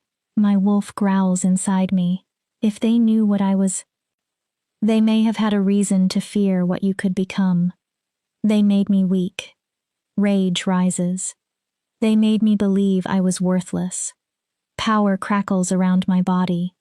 The air changes. And then Callum rejected me because of the weakness his own family may have created. Lyra, Damon's voice cuts through the fury. Breathe. They knew. We don't know that yet. They had to. My hands shake. Power pulses outward. The name, the timing, his rejection. My voice becomes rougher. More wolf than human. They wanted me contained. Damon does not retreat from my power. He looks almost satisfied. And now you are precisely what they tried to prevent. I stare at him. A lunar wolf. His eyes glow. Free. A dangerous thrill runs through me. Under my protection. The idea of returning to Crescent Moon Pack flashes through my mind. Showing Callum. Showing everyone. Letting them see what they mocked. Revenge tastes intoxicating. But beneath it is grief. Why would anyone do that to a 6-year-old? My anger collapses. I was a child. Damon steps closer. Power frightens people. He speaks quietly. Sometimes fear makes them commit terrible things. I sit on the edge of the bed. What happens now? First, you learn control. He looks at the faint glow around my fingers. Your power is raw. And tonight, I tell my pack what you are. My stomach twists again, and I make your status clear. His expression becomes dangerous. Harming you means answering to me. And after tonight, we return to Crescent Moon Pack. My pulse jumps. We find the truth. His voice becomes a promise. We get justice. Something about the certainty in him sends a shiver through me. Why? He studies me. Why are you doing all of this? I stand. You broke my curse. You gave me a place here. Now you are offering revenge against whoever hurt me. I search his face. What do you gain? For several seconds, Damon is silent. Then he answers. 10 years ago, the wolf I failed to save was a lunar wolf. I freeze. He continues. I did not understand the curse well enough. I acted too late. Pain enters his eyes. After they died, I made a promise.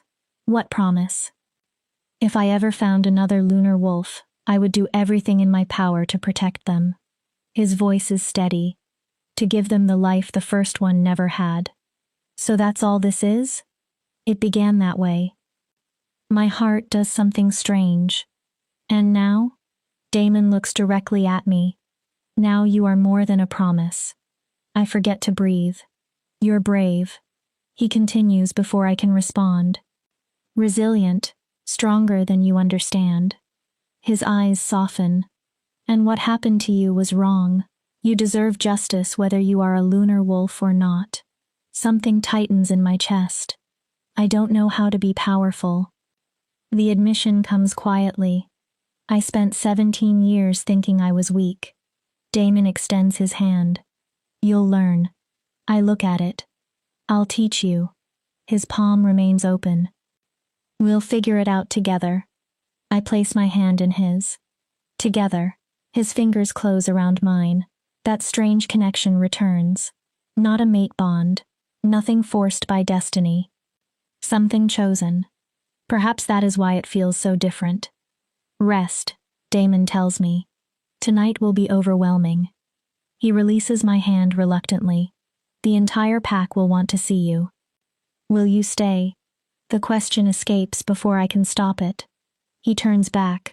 Just for a while. I hate how vulnerable I sound. I don't want to be alone. Something gentle enters his face.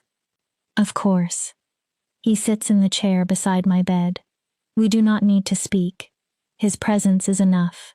And sitting there, I experience a thought that would have seemed impossible days ago. Maybe I am exactly where I am supposed to be. Not because destiny placed me here, because I chose to come. That evening, Elena helps me prepare for the gathering. Damon sent a silver gown. It catches the light like moonlight. The fabric follows my body without being excessive, and it makes the silver streak in my hair seem brighter. Elena pins the final section of my hair. You look like a queen. I look terrified. That too. Her mouth twitches. But mostly a queen. Damon comes personally to escort me. Seeing him in formal black clothing with a silver insignia across his chest makes my mouth go dry. He looks every inch the Alpha King. Untouchable. Powerful. Dangerous. Ready? No. I inhale. But let's do it anyway. A faint smile appears. He offers his arm. I take it. As we walk through the palace, wolves stop. They stare. Some lower their heads before they even know why. They can feel me, I whisper. Yes. What am I supposed to do? Breathe. We stop before massive doors. Beyond them, I hear hundreds of voices. Damon leans slightly closer. You are not alone. My fingers tighten around his arm. Don't leave me. His answer is immediate. Never.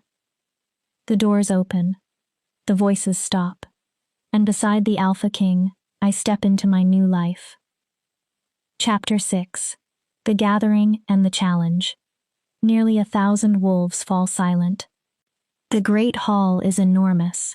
Ancient battle murals cover the high ceiling. Chandeliers cast warm light over the crowd. At the far end stands a raised platform with 2 throne-like chairs. The wolves are arranged by rank. A visible hierarchy stretching from the platform toward the back. Every eye follows Damon and me. I feel curiosity, confusion, assessment. A few older wolves stare with something closer to recognition. Damon walks with one hand lightly against my back. We reach the platform. He positions me beside one chair while he stands in front of the other. He does not sit. Instead, he surveys his pack until the silence becomes complete. My wolves. His voice fills the hall without effort. I appreciate your gathering on short notice. No one moves. I called you here to introduce someone important. A ripple moves through the crowd. She will be living among us under my direct protection. Whispers begin. Everyone knows what those words mean. The Alpha King does not personally protect ordinary wolves. This is Lyra Winterborn. Damon gestures toward me. Some of you may already know part of her story. I feel every gaze. She was recently rejected by her fated mate in Crescent Moon Pack. The humiliation still stings. But I do not lower my head. What her former pack did not know. Damon's eyes briefly find mine. What even Lyra herself did not know until very recently. He turns back toward them. Is what she truly is. The hall becomes restless. Why would the Alpha King care about a rejected woman from an outer pack? Damon gives them the answer. Lyra Winterborn is a lunar wolf.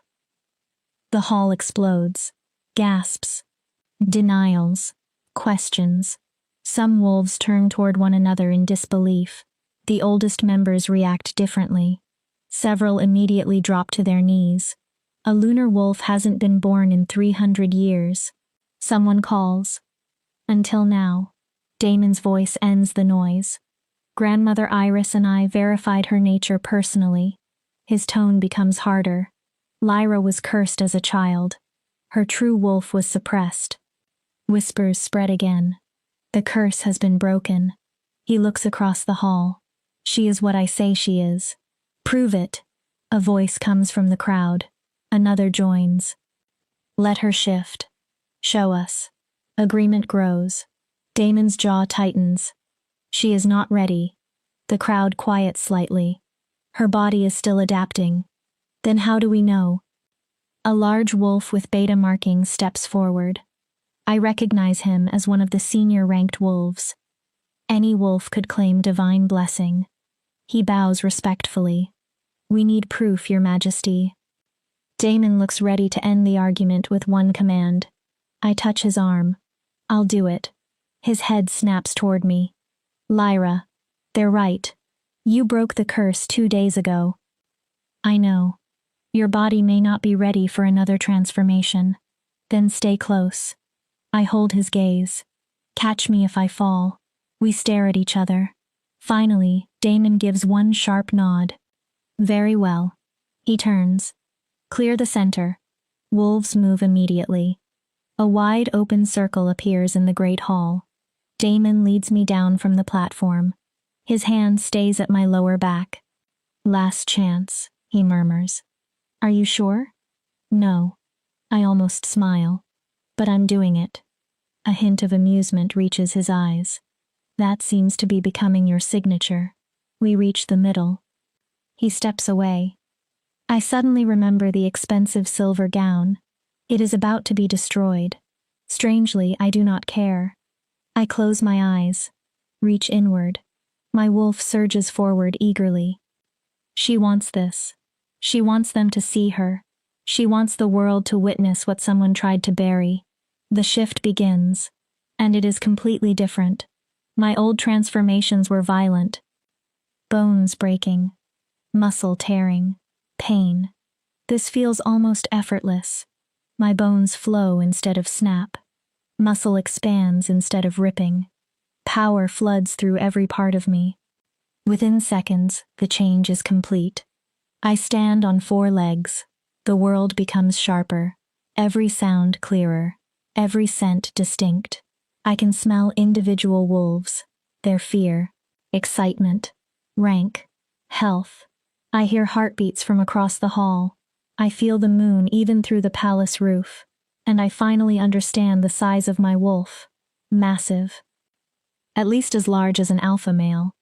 Perhaps larger. Silver white fur covers my body. A faint luminous glow spills across the floor. My eyes burn with lunar light. The entire hall stares. Awe, fear, reverence. Then one wolf kneels. Another follows. And almost as if a single command passed through them, Every wolf drops to their knees. Betas, ranked warriors. Everyone. Everyone except Damon. He stands before me. Our eyes meet. Something passes between us. Recognition. Respect. Something I am not yet ready to name. Behold. His voice travels through the silent hall. A lunar wolf. He turns toward his people. Blessed by the moon goddess herself. Then he looks at me again. And under my protection. His voice becomes absolute. Which means she is under the protection of this entire pack. I understand the question in his eyes. Are you all right? I am more than all right. For the first time in my life, I feel powerful. Free. Whole. I shift back. Again, the transformation is smooth. Elena appears almost instantly with a robe. She wraps it around me before the crowd can see more than necessary. I silently thank her. Damon turns toward the wolves. Does anyone require additional proof? No one speaks. Good. Power floods his voice. Then understand me clearly. Even my wolf reacts to his authority. Lyra Winterborn is under my personal protection. He allows the words to settle. Anyone who harms her, threatens her, or deliberately attempts to undermine her will answer directly to me.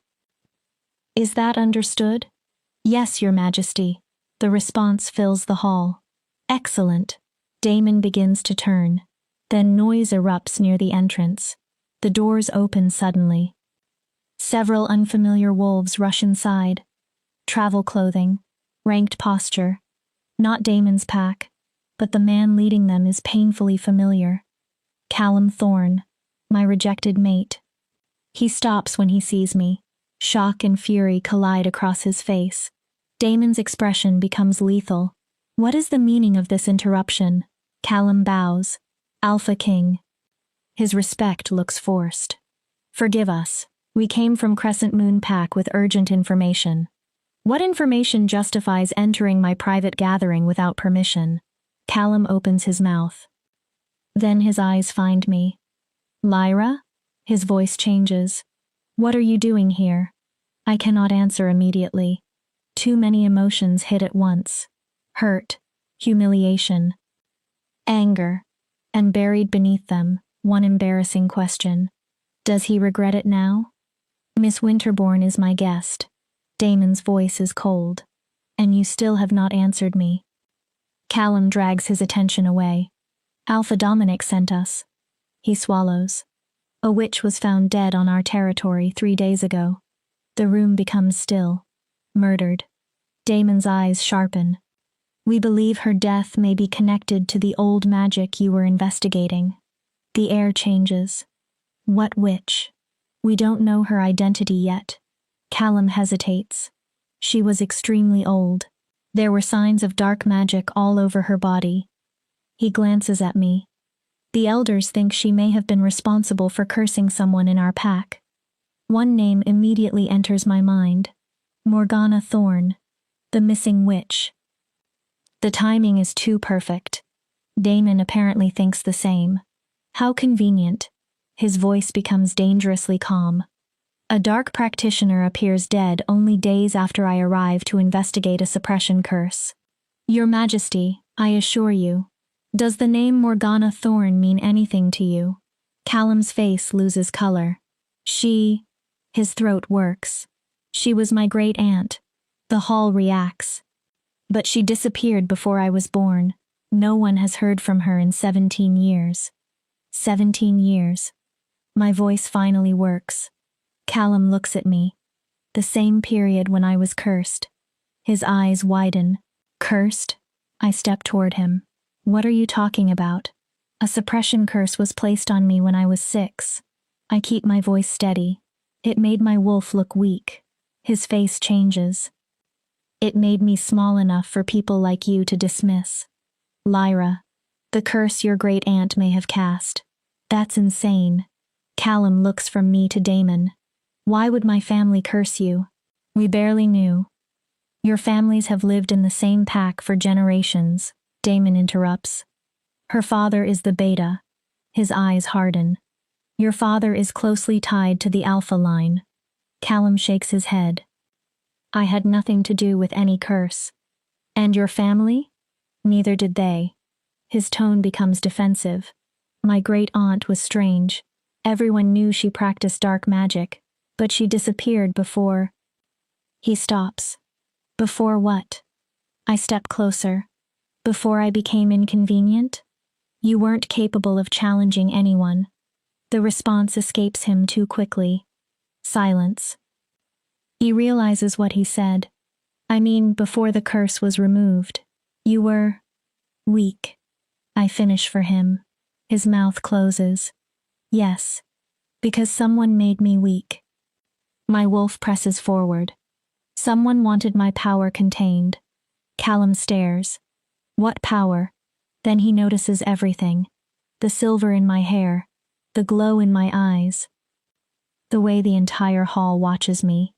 Recognition becomes horror. No. His voice is barely audible.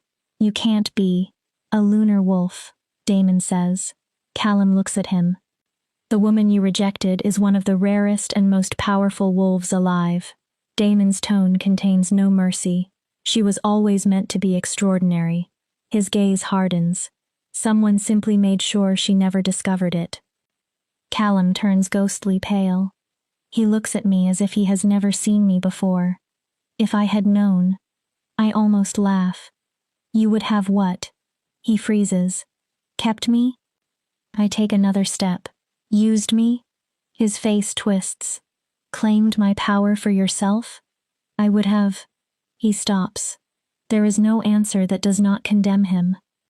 Lyra, I'm sorry. His voice cracks. I didn't know. I don't have to believe you. I swear. You rejected me. My voice becomes surprisingly calm. You looked at the woman fate chose and decided she had no value because she seemed weak. His eyes lower. Your rejection nearly destroyed me. I take a breath. But it also brought Damon to me. It brought me here. It led to the curse being broken. I hold his gaze. So perhaps I should thank you. Pain crosses his expression. Lyra, don't. You made your choice, Callum. I step back. Live with it. Damon redirects the room. The witch's body. Callum immediately turns toward him. I want to examine it. Damon continues. And I want access to your family records for at least the last 20 years. My family may not agree to. I wasn't asking. Damon's power spills outward. A lunar wolf was cursed in your territory. His voice becomes frighteningly quiet. A member of your family may have been involved. He steps toward Callum. You may cooperate willingly. Another step. Or I will make cooperation mandatory. Callum swallows. Of course, Your Majesty. Good. Damon looks at me. We return tomorrow. His expression softens only slightly. If you are ready. Am I ready? To return to the place where everyone saw me collapse? To face Callum again? To investigate whether his family stole my childhood? Number. But I have learned that being afraid and moving anyway may be the closest thing I have to courage. I'm ready. Damon nods. This gathering is concluded. The wolves begin dispersing. Callum remains near the door. He watches me. There is regret in his eyes. Perhaps longing. Perhaps the sudden realization that what he discarded was valuable. Too late. Far too late. I turn away. Follow Damon. And leave Callum standing in the consequences of his own decision. That night, sleep refuses me again. Tomorrow I will return home. But not as the same woman who left. I am not the broken, rejected wolf anymore. I am a lunar wolf. Free. Protected by the Alpha King. Yet fear lives beneath the anticipation. Morgana's death happened almost immediately after Damon began investigating. What if someone killed her to silence her? What if returning puts me directly in the path of whoever wanted my power buried? A soft knock interrupts my thoughts. Come in. Damon enters. He is still wearing the formal clothing from the gathering, but for the first time, he looks exhausted. Not physically. Something deeper. Can't sleep? I ask. Too much to think about. He sits in the chair beside my bed. It is starting to feel like his chair. How are you? I'm okay. Then I smile slightly. Actually, I'm better than okay. I draw my knees toward my chest. Seeing Callum's face, my smile grows despite myself. That felt good. Damon almost smiles. Is that terrible? It's human. He pauses. Or wolf, whichever term you prefer. I laugh softly. Silence settles. Comfortable again. Damon? Yes. If we prove the Thorn family cursed me, what happens? His expression immediately hardens. Justice. What kind? No one curses a child and escapes punishment in my territory. Even if Alpha Dominic objects? Yes. Even if it causes political problems? Damon leans forward. You need to understand something. His eyes burn brighter. You are not simply another member of my pack. I stiffen. You are a lunar wolf. His voice becomes firm. Harming you is considered an offense against the divine order our packs claim to respect. What if Dominic refuses to act? Then I act. No hesitation. I failed one lunar wolf. His jaw tightens. I will not fail another.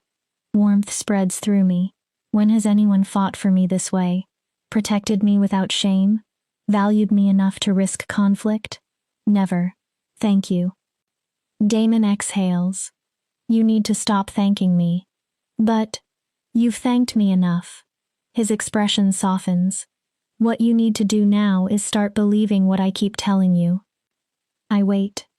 You are extraordinary. I look away. With or without lunar power. His voice becomes gentler. You were brave before the curse broke, strong before anyone knew what you were. My eyes sting. I'm trying to believe that. I know. He stands. Rest. He heads toward the door. Tomorrow will be difficult. Then he looks back. But you won't face it alone. Damon? He stops. Will you stay? My voice drops. Until I fall asleep? I feel embarrassed immediately. I know that sounds childish. It doesn't. He comes back. Sits. I'll stay. I lie down. His presence anchors me. After several minutes, his voice comes through the darkness. Lyra? Yes? For whatever it is worth. A pause. I'm glad I found you. I smile into the pillow. I'm glad you found me too. For once, sleep comes peacefully. Tomorrow I return to the place where everything began. Tomorrow I look for answers. And this time, I will not face my past alone. Chapter 7. Return to Crescent Moon Pack. We leave Eclipse City at dawn. The motorcade looks almost identical to the one that carried me away from Crescent Moon Pack. But everything else has changed. This time, I ride in the lead vehicle, beside Damon. I am not running away. I am going back. Riker drives while Damon reviews documents on a tablet. Every few minutes, Damon glances toward me. He never asks whether I am all right. He simply checks. That silent concern means more than he realizes. Nervous? He finally asks when we cross into Crescent Moon territory. Terrified. I stare through the window. What if they hate me? Why would they? For coming back like this. I gesture between us. With the Alpha King, looking like I think I'm important now. You are important. He sets down the tablet. That is not arrogance. What if they think I've forgotten my place? Then perhaps they need to reconsider what they think your place is. I look at him. And if they hate you because you stopped accepting their definition of you, that tells you something about them. Easy for the Alpha King to say. His expression changes. You think I was born into this position? I blink. Weren't you? No. Something dark moves through his eyes. I fought for the crown. He leans back. I proved myself repeatedly. There were wolves who believed I was too young, too aggressive, too willing to question traditions. What happened to them? Some changed their minds. A sharp smile touches his mouth. They learn to respect strength more than habit. And the others? They no longer occupy positions where their opinions trouble me. The message is clear. Daemon did not simply inherit power. He seized it. Defended it. I'm not very good at being feared. You don't need to be. His hand briefly closes around mine. Be yourself. My pulse jumps at the contact. The rest will follow. Then his tone becomes casually possessive. And anyone who wants to reach you has to go through me first. My heart reacts in a way it absolutely should not. We arrive shortly after noon. Word spread ahead of us. Almost the entire pack is gathered in the central square. My parents stand near the front. May bounces impatiently beside them. Alpha Dominic looks both welcoming and extremely nervous. Callum stands among the ranked wolves. He stares at the ground. His shoulders are stiff. His jaw clenched. Good. Let him be uncomfortable. Riker opens Daemon's door. Then mine. The instant I step into the sunlight, whispers erupt. People stare at the silver in my hair, my eyes, my clothes. Elena chose fitted black trousers, a silver blouse, and practical boots. I look nothing like the woman who left days ago. Lyra. My mother runs through the crowd. Tears cover her face. Oh, my baby. She throws her arms around me. I breathe in the scent of home. My father reaches us seconds later. His arms go around both of us. For one moment, everything else disappears. I am not a lunar wolf, not a royal guest, not a mystery. I am simply their daughter. We heard, my father whispers. His voice trembles. We heard what you are. I pull back. I can't believe we never knew. No one knew. I squeeze his hands. That was the point. Daemon approaches. And that is exactly what we intend to investigate.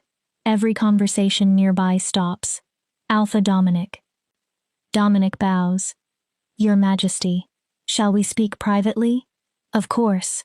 Dominic gestures toward the Alpha House. Your rooms have been prepared. He hesitates. And the body is being preserved in cold storage as you requested. Good. Daemon glances at me. Spend time with your family. I look at him. I'll send for you when we are ready to examine the body. It sounds like an order, but there is consideration beneath it. Okay. He and his guards follow Dominic away. May immediately links her arm through mine. You have to tell me everything. Everything? The capital, the palace, Daemon. May. What? She grins. Does he really have an entire throne room made of silver? May. Let her breathe, my mother says. But she is laughing. We walk home. Every street looks exactly the same. The houses, trees, paths. Nothing changed. Except me. Inside, my mother immediately starts tea. May attacks me with questions. My father sits quietly and studies me. Dad? He does not answer. What's wrong? Nothing.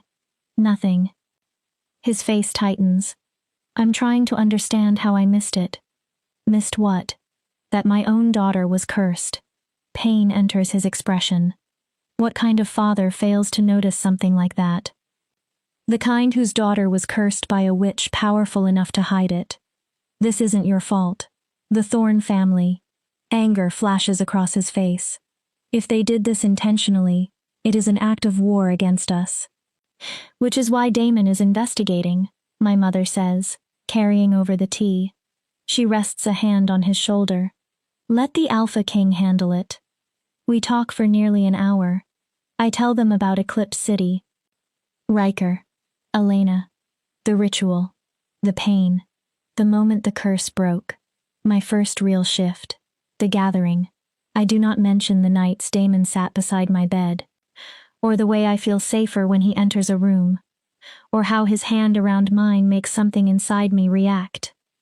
Those things are too new, too fragile. A knock interrupts us. One of Daemon's guards waits outside. Miss Winterbourne. Yes? The king requests your presence. My stomach tightens. They are ready to examine the body. Now? Yes. My mother squeezes my hand. Go. She smiles sadly. We'll be here. The guard takes me to Crescent Moon Pack's medical facility. I barely noticed the building growing up. We enter through a side door and descend to the basement. The temperature drops immediately. Damon waits there. So does Iris. Alpha Dominic. Callum. A metal table sits in the center. A white sheet covers the unmistakable shape of a body. Lyra. Damon's tone softens. You don't have to stay. Yes, I do. I move closer. If this woman cursed me, I need to see her. Damon nods toward Iris. Ready? As I'll ever be. The old witch approaches the table. Death magic leaves traces. Dominic stiffens. Death magic? We'll know soon enough. Iris grips the edge of the sheet. This may be unpleasant. She pulls it back. An ancient woman lies beneath. Even older than Iris. Her face is sunken, her body thin. Dark symbols cover her arms and chest. The tattoos seem almost alive despite her death. Her eyes remain open, clouded white. Callum goes pale. Morgana Thorne. I look at him. You recognize her. From photographs. His gaze refuses to meet mine. She was my great aunt. I stare at the dead woman, the person who may have stolen my childhood. Iris places both hands against Morgana's forehead. She begins chanting. Magic thickens the air. The tattoos on the corpse glow sickly green. Iris closes her eyes. Definitely a dark practitioner.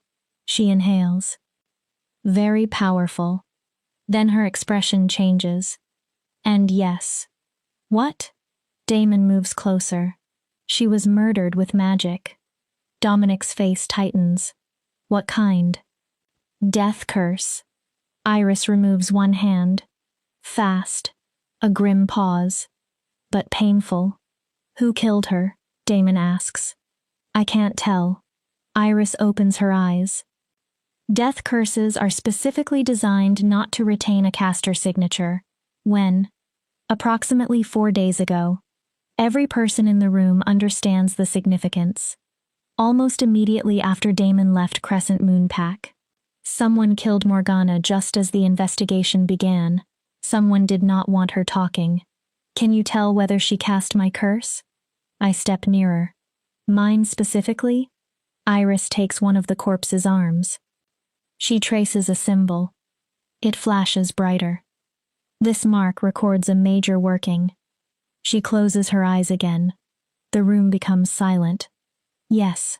My stomach drops. I can feel the echo. Her voice is certain. A suppression curse cast on a child approximately 17 years ago. The truth hits like a physical strike. This woman did it. She made me weak. Stole years from me. Built the cage around my wolf. Why? My voice cracks. Why would she do that?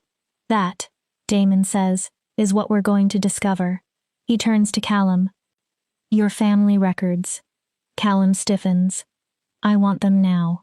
Your Majesty, I swear we knew nothing about this. Your great-aunt cursed a child who lived in your pack. Damon's voice becomes cold. Your assurances are irrelevant. Callum lowers his head. The records are at my family's house. Take us there.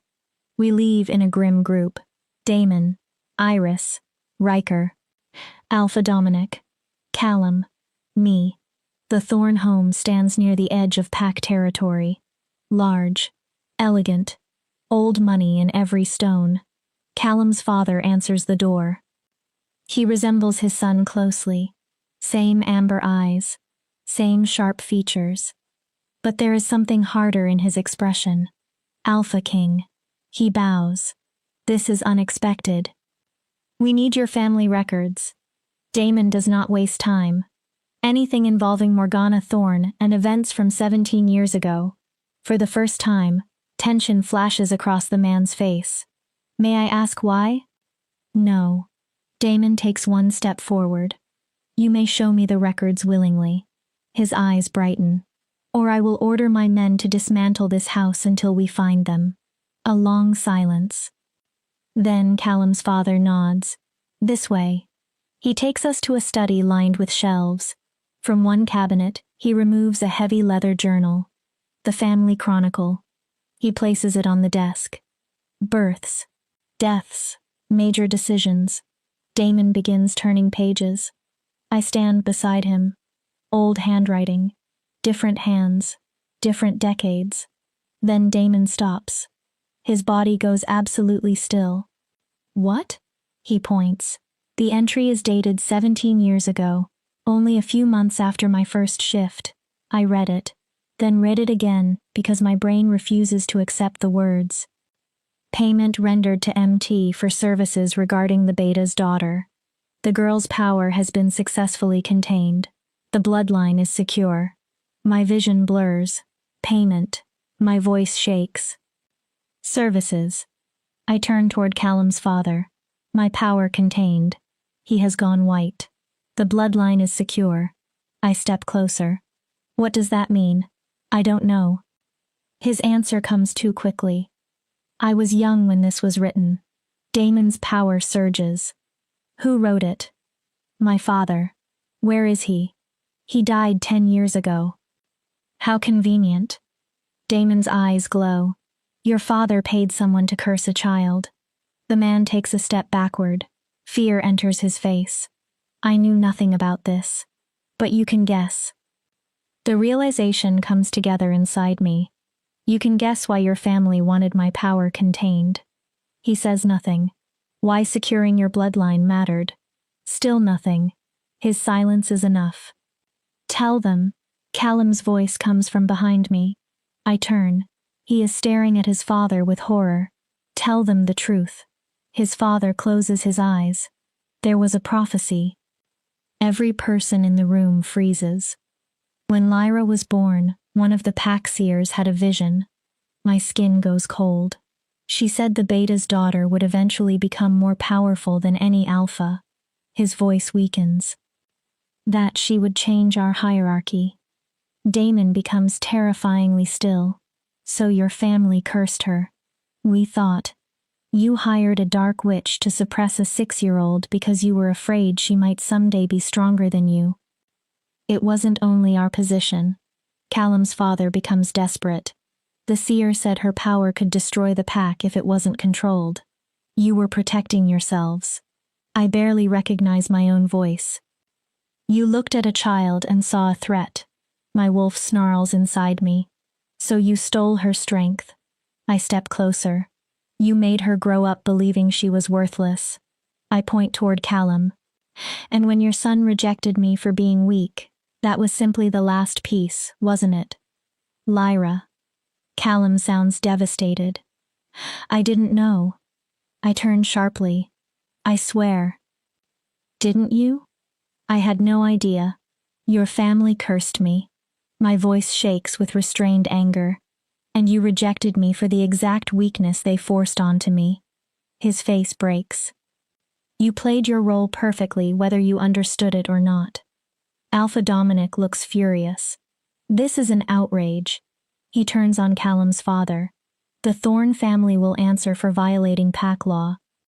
They violated my law. Damon's voice cuts through the room. Everyone stops. He looks at Riker. Take Garrett Thorn into custody. So Callum's father is Garrett. Riker moves immediately. He will stand trial in the capital for conspiracy to curse a lunar wolf. Garrett stares. You can't do that. His fear becomes outrage. I am a ranked wolf of Crescent Moon Pack. Damon looks at him with open contempt. Alpha Dominic failed to discover that one of his children was magically suppressed inside his own territory. Dominic flinches. The moment you conspired against a child blessed by the moon goddess, this ceased being solely pack business. 2 guards seize Garrett's arms. You will stand trial before me. Damon's voice becomes absolute. And if the evidence proves guilt, you will receive the punishment my law requires. Garrett struggles briefly. Then stops. Callum looks toward me. What about me? His voice is almost a whisper. I didn't know. I face him. You rejected me. He closes his eyes. You rejected me because of weakness your family created. I'm sorry. His voice breaks.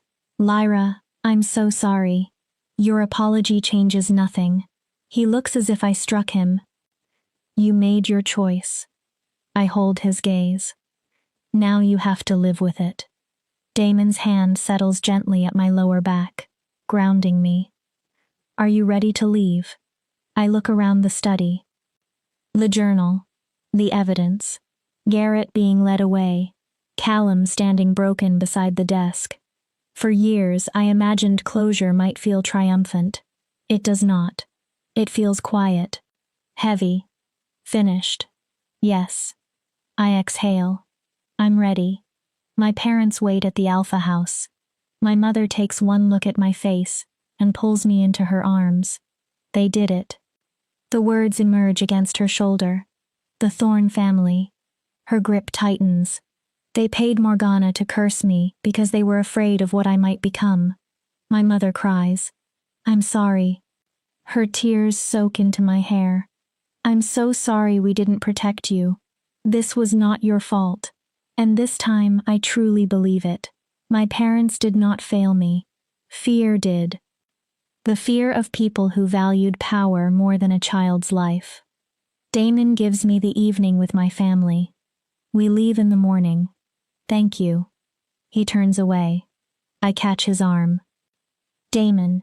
He looks back. I lower my voice. Thank you for getting me justice. His eyes soften. For not letting them hide from what they did. Always. One word. Then he adds quietly, I will always fight for you, Lyra. Something inside me shifts. I look into those strange, luminous eyes. At the man who saw me when everyone else saw weakness. Who freed my wolf. Who stood between me and those who hurt me. The realization terrifies me. And thrills me. I am falling in love with the Alpha King. Not because fate commanded it. Not because the moon goddess tied our souls together. Because Damon sees me. The broken pieces. The power. The fear. The strength. And he values all of it. This is not what I expected when he claimed me. Maybe it is exactly what I needed. Chapter 8. The Trial and the Choice. The trial begins 1 week later in the capital. The grand courtroom was built to intimidate. High ceilings. Marble columns. A raised platform where Damon sits in judgment. Wolves have traveled from across the territory. The case has shocked nearly everyone. There is little precedent for deliberately cursing a lunar wolf. I sit in the front row. My parents are on one side. Elena sits on the other. Across the aisle, several members of the Thorn family wait. Callum is among them. He keeps staring at me. I refuse to meet his eyes. Damon enters. The entire courtroom rises. Formal black robes trimmed in silver make him look even more commanding. For a moment, his gaze moves through the crowd. Then, pauses on me. I recognize the silent question. Are you okay? I nod once. I will be. Be seated. Everyone obeys. Riker reads the charges. Garrett Thorn, you stand accused of conspiracy to curse a minor, conspiracy to suppress the power of a lunar wolf, and violation of divine law. Garrett stands with his wrists bound in silver chains.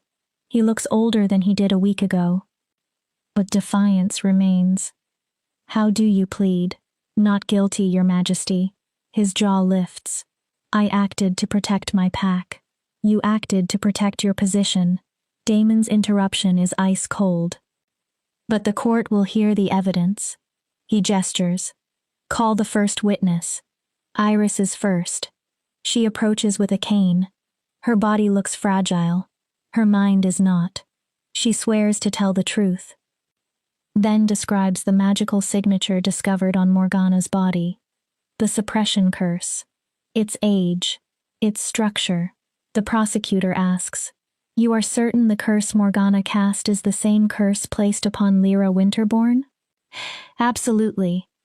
Iris does not hesitate. The magical signature matches. She looks toward me. Morgana Thorne cast the suppression curse approximately 17 years ago, and that curse remained in place until the Alpha King removed it 2 weeks ago. The next witness is an elderly seer from Crescent Moon Pack. I barely remember her. She arrives in a wheelchair. Her eyes are clouded, but her voice remains clear. I saw Lyra the day she was born. The courtroom goes silent. I saw the Beta's daughter marked by the moon goddess. My chest tightens. I saw her rising. The seer's thin hands tremble. I saw old traditions breaking around her. I saw her becoming stronger than those who held power. The prosecutor steps closer. What did you do with the vision? I reported it to the Alpha. As was required? Yes. What happened next? The Alpha called a meeting of the ranked families.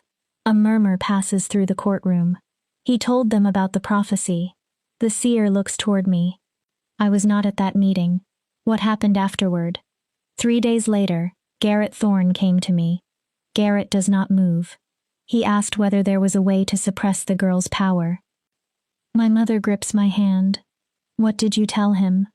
That such magic would be dark. The seer's voice falls. That it would require someone willing to break sacred law. And his response? He told me he would handle it.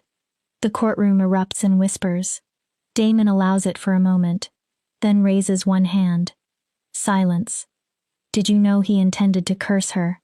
The prosecutor asks. I suspected. The seer's face twists with regret. But I had no proof. She looks toward me again. After the curse was placed, Lyra appeared ordinary.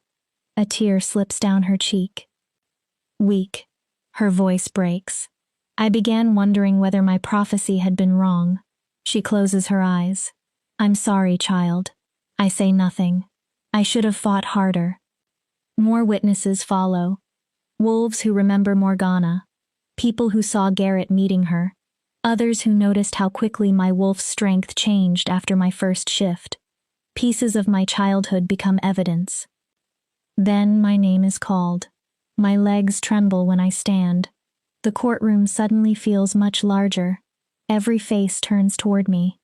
I walk to the witness stand. Swear the oath. Sit. The prosecutor approaches gently. Miss Winterbourne, please describe how you experienced your wolf as a child. I take a slow breath. She always felt wrong. What do you mean? Too small. I look down at my hands. Too far away.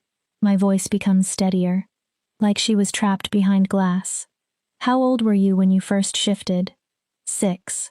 And afterward? I could barely shift again until I was 7. I swallow. When I eventually managed it, every transformation hurt. What did people tell you? That I was weak. I stare ahead. A late bloomer. What effect did that have? I almost laugh, but there is no humor. Everything. I look toward the courtroom. I was pitied. My eyes briefly find Callum. Bullied. He flinches. Treated as less than wolves who should have been my equals. I force myself to continue.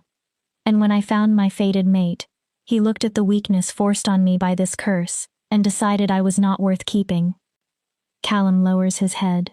The prosecutor waits. What do you understand now? That my entire identity was built around a lie. The words come more easily now. I was never weak. My wolf rises inside me. I was suppressed. My eyes find Garrett. Someone was so afraid of what a child might become that he stole 17 years of her life. The room becomes silent. I want justice for that. The prosecutor nods. No further questions. Garrett's defense attorney stands. Everything about him is polished, expensive, smooth. Miss Winterbourne. He approaches. Is it not true that your circumstances have improved considerably since the curse was removed? I frown. You now live in the capital. Yes. Under the Alpha King's personal protection. Yes. With access to opportunities and resources you never possessed before. Objection, the prosecutor says. Relevance? The attorney smiles. I am establishing whether Miss Winterbourne has reason to exaggerate the harm. Damon's eyes flash dangerously, but he says, overruled. Then his gaze hardens. Proceed carefully, counsel. The attorney turns back. Would you agree you have benefited from these events? I stare at him. You're asking whether being cursed as a 6-year-old was worth receiving a palace bedroom 17 years later. His expression changes. That is not, because that sounds like what you're asking. I'm asking if your current comfortable position could influence how you describe your past. My current position exists because someone tried to destroy me and failed. My voice becomes cold. The Alpha King removed a curse that never should have been placed. I lean slightly forward. Yes, I have opportunities now. Then I hold his eyes. I also have 17 years of humiliation, pain, and self-hatred that I may carry for the rest of my life. The courtroom is completely still. So no, counsel. I sit back. I did not benefit from being cursed. A pause. I survived it. The defense attorney retreats. No further questions. My mother squeezes my hand when I return. You did well. I breathe out. For the first time, I believe her. The trial continues for hours. Documents, witnesses, proof of payments, testimony about secret meetings. Eventually, Garrett himself takes the stand. I did what I believed was necessary. His voice remains steady. The prophecy was dangerous. The prosecutor stares at him. Dangerous? It said Lyra would threaten the pack's stability. So you cursed a 6-year-old? I contained a threat before it manifested. My stomach turns. Garrett looks directly at me, and then says the words that change everything. I'm not sorry. The courtroom freezes. I only regret that the suppression did not remain permanent. Chaos erupts. Wolves shout. Some demand punishment immediately. Even Damon looks briefly stunned by the complete absence of remorse. Order. His voice cuts through everything. Silence returns. Damon leans forward. You confess to conspiring against a child blessed by the moon goddess. Garrett lifts his chin. You admit 17 years of suppression. His voice becomes quieter. You admit the suffering your actions caused. Yes. And you regret nothing? Garrett's eyes remain on me. I regret failure. Hatred burns in them. Because she became exactly what we feared. He points toward me. Powerful. His voice rises. Protected. Dangerous. I stand before anyone can stop me. I threaten nothing. Garrett laughs bitterly. Not yet. I take a step. All I ever wanted was the right to exist without someone deciding my strength made me dangerous. Lunar wolves have toppled dynasties. Garrett's voice becomes harsh. Destroyed packs. Changed territories. He sneers. You think you're different? That's enough. Damon stands. Power slams through the courtroom. Every wolf instinctively lowers their head. I have heard enough. He turns toward the guards. The court will recess for 1 hour while I determine sentence. Garrett is removed. The crowd slowly empties. I remain seated. His words stay inside my head. Dangerous. What if he is right? My father sits beside me. He isn't. I look at him. What? You're not dangerous because you are strong. He grips my shoulder. There is a difference. Is there? May joins us. Yes. Her answer is fierce. Every person alive has the ability to hurt someone. She folds her arms. That doesn't give us permission to destroy them first, just in case. She is right. I know she is. But doubt does not disappear because logic tells it to. Elena approaches. The king wants you. She takes me to Damon's private chambers near the courtroom. He stands beside a window, still wearing the formal robes. You wanted me? He turns immediately. Are you all right? No. He crosses the room. I know Garrett wanted to hurt me with those words. My voice trembles. But it worked. Damon stops. What if he was right? He wasn't. What if lunar wolves really are dangerous? My fear spills out. What if I become exactly what he expected? Damon crosses the remaining space in 3 strides. His hands frame my face. Listen to me. I meet his eyes. Power is not the dangerous thing. His thumbs move gently across my cheekbones. Fear of power is. I breathe shakily. Garrett did not curse you because you had harmed anyone. His voice becomes intense. He cursed you because he feared change, because he feared losing control. But the prophecy said you would challenge the old order. Damon interrupts. Not destroy innocent people. His eyes soften. Sometimes old systems should be challenged. He leans closer. Sometimes change is necessary. My chest aches. That does not make you a monster, Lyra.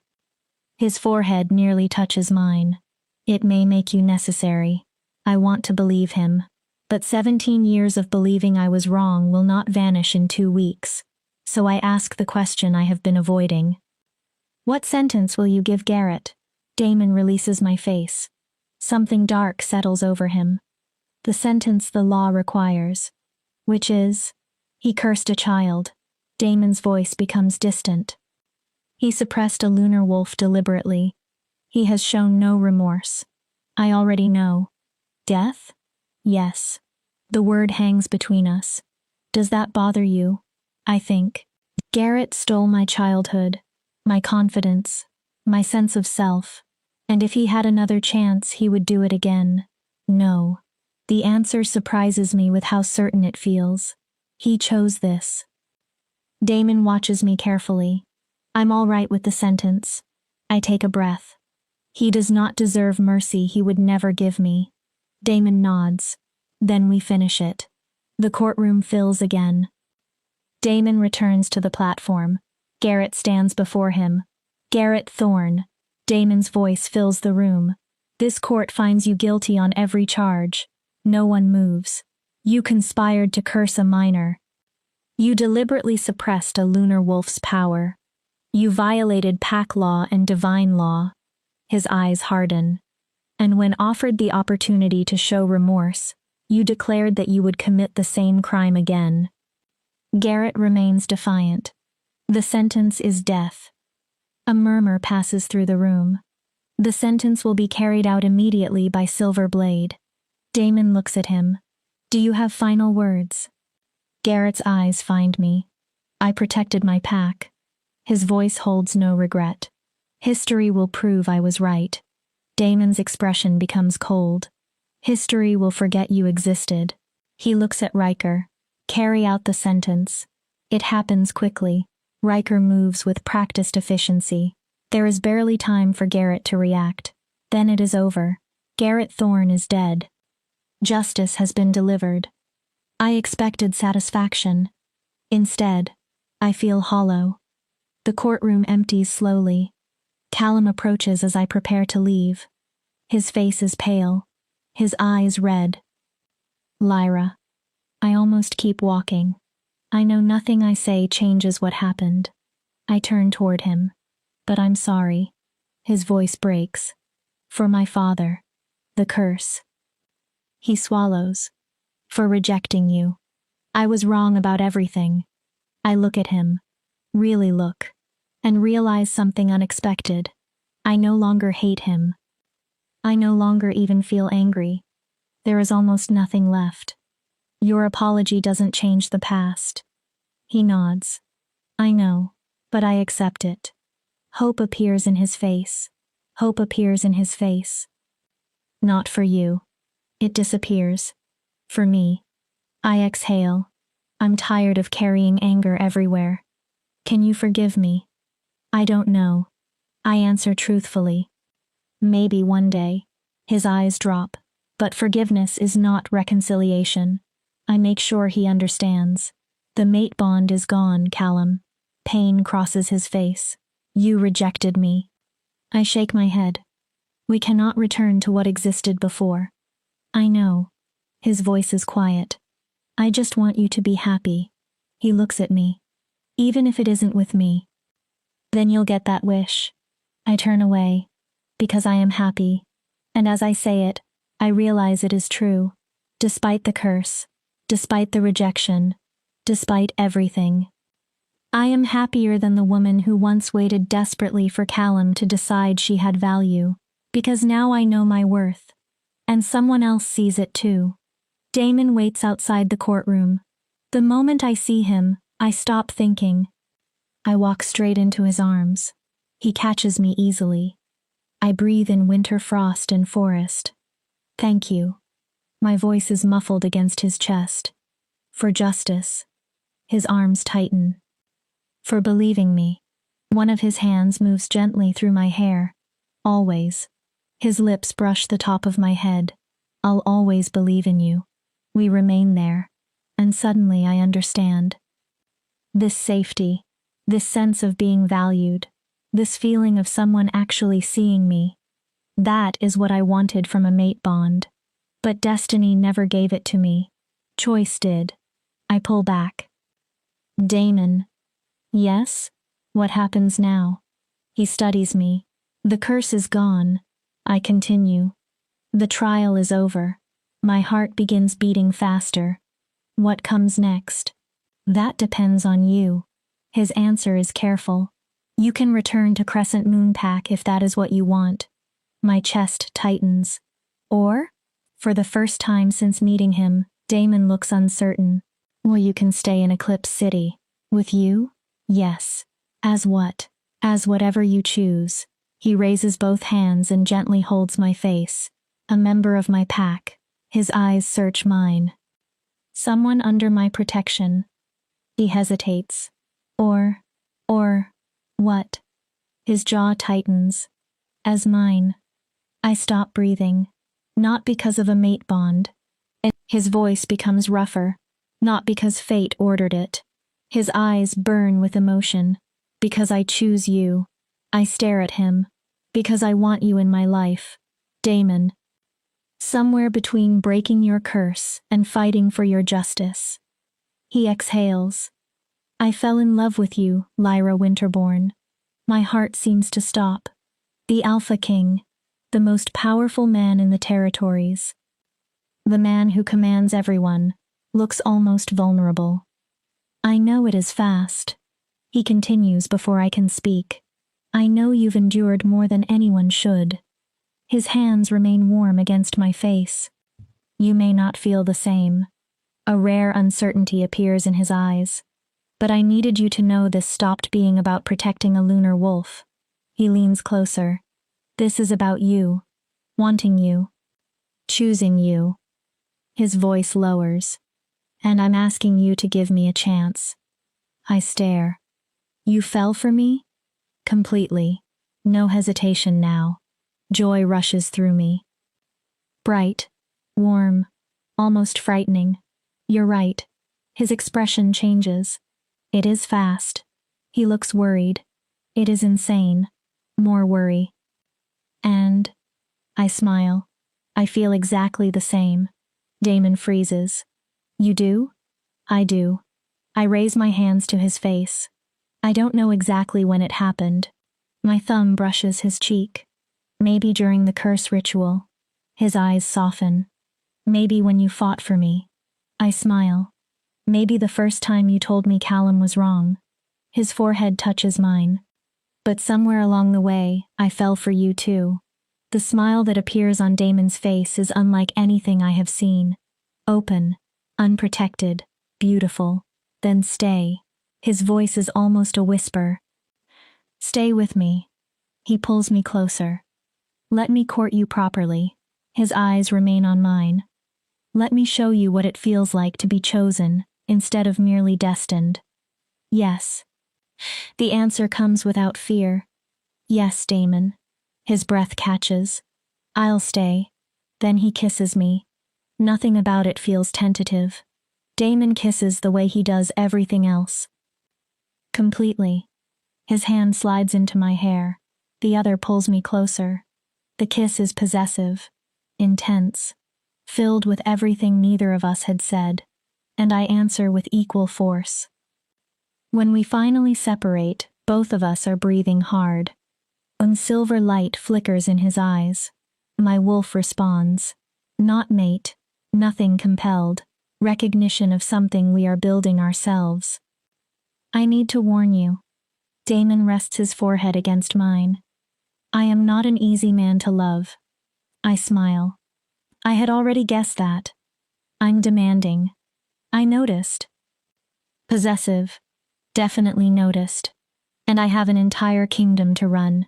Good. He raises an eyebrow. Because I'm not a simple woman anymore either. My smile widens. I'm a lunar wolf with power I'm still learning to control. I put one hand on his chest. And I have absolutely no intention of being anything less than your equal. Damon grins. Perfect. He kisses my forehead. I wouldn't accept anything else.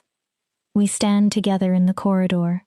And for the first time in my life, something inside me feels completely at home. Not destiny. Something better. Because destiny was written for me. This is being written by us. Choice by choice. Trust by trust. Moment by moment. Sometimes rejection from a fated mate is not the end. Sometimes it frees you from a future that would have never valued you. Sometimes the alpha king who claims you becomes more than a protector.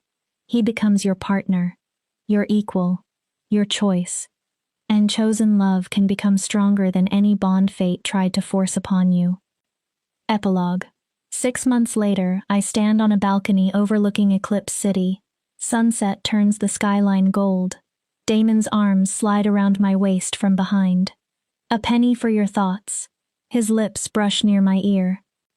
I lean back against him. I was thinking about how different everything is. Good different? I smile. 6 months ago, I was broken. I look across the city. Rejected. My hand covers his. Now I'm here. And? Stronger than I ever believed I could be. Damon turns me slightly. Any regrets? Not one. I face him completely. Although I received news today, his expression becomes instantly alert. What kind? A letter from Alpha Dominic. I watch him carefully. He's retiring. Damon waits. Crescent Moon Pack will choose a new alpha. His eyes narrow thoughtfully.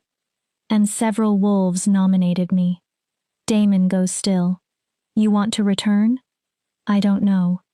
I look down at Eclipse City. Part of me wants to prove I can lead them. He listens silently. To prove the girl they tried to suppress can become the person guiding the pack. Then I touch his face. But another part of me does not want to leave you. Then don't. I blink. It can't be that simple. It can. Damon shrugs. Appoint a trusted proxy. I stare. You're a lunar wolf. He continues. Your influence does not require you to physically stand in Crescent Moon every day. My heart warms. Is that what you want? What? Me staying. Damon becomes serious. What I want is for you to be happy. His thumb brushes my hand. If leading Crescent Moon personally makes you happy, I will support it. He steps closer. If staying here makes you happy, I will be grateful. And if I don't know yet, then we figure it out. Together,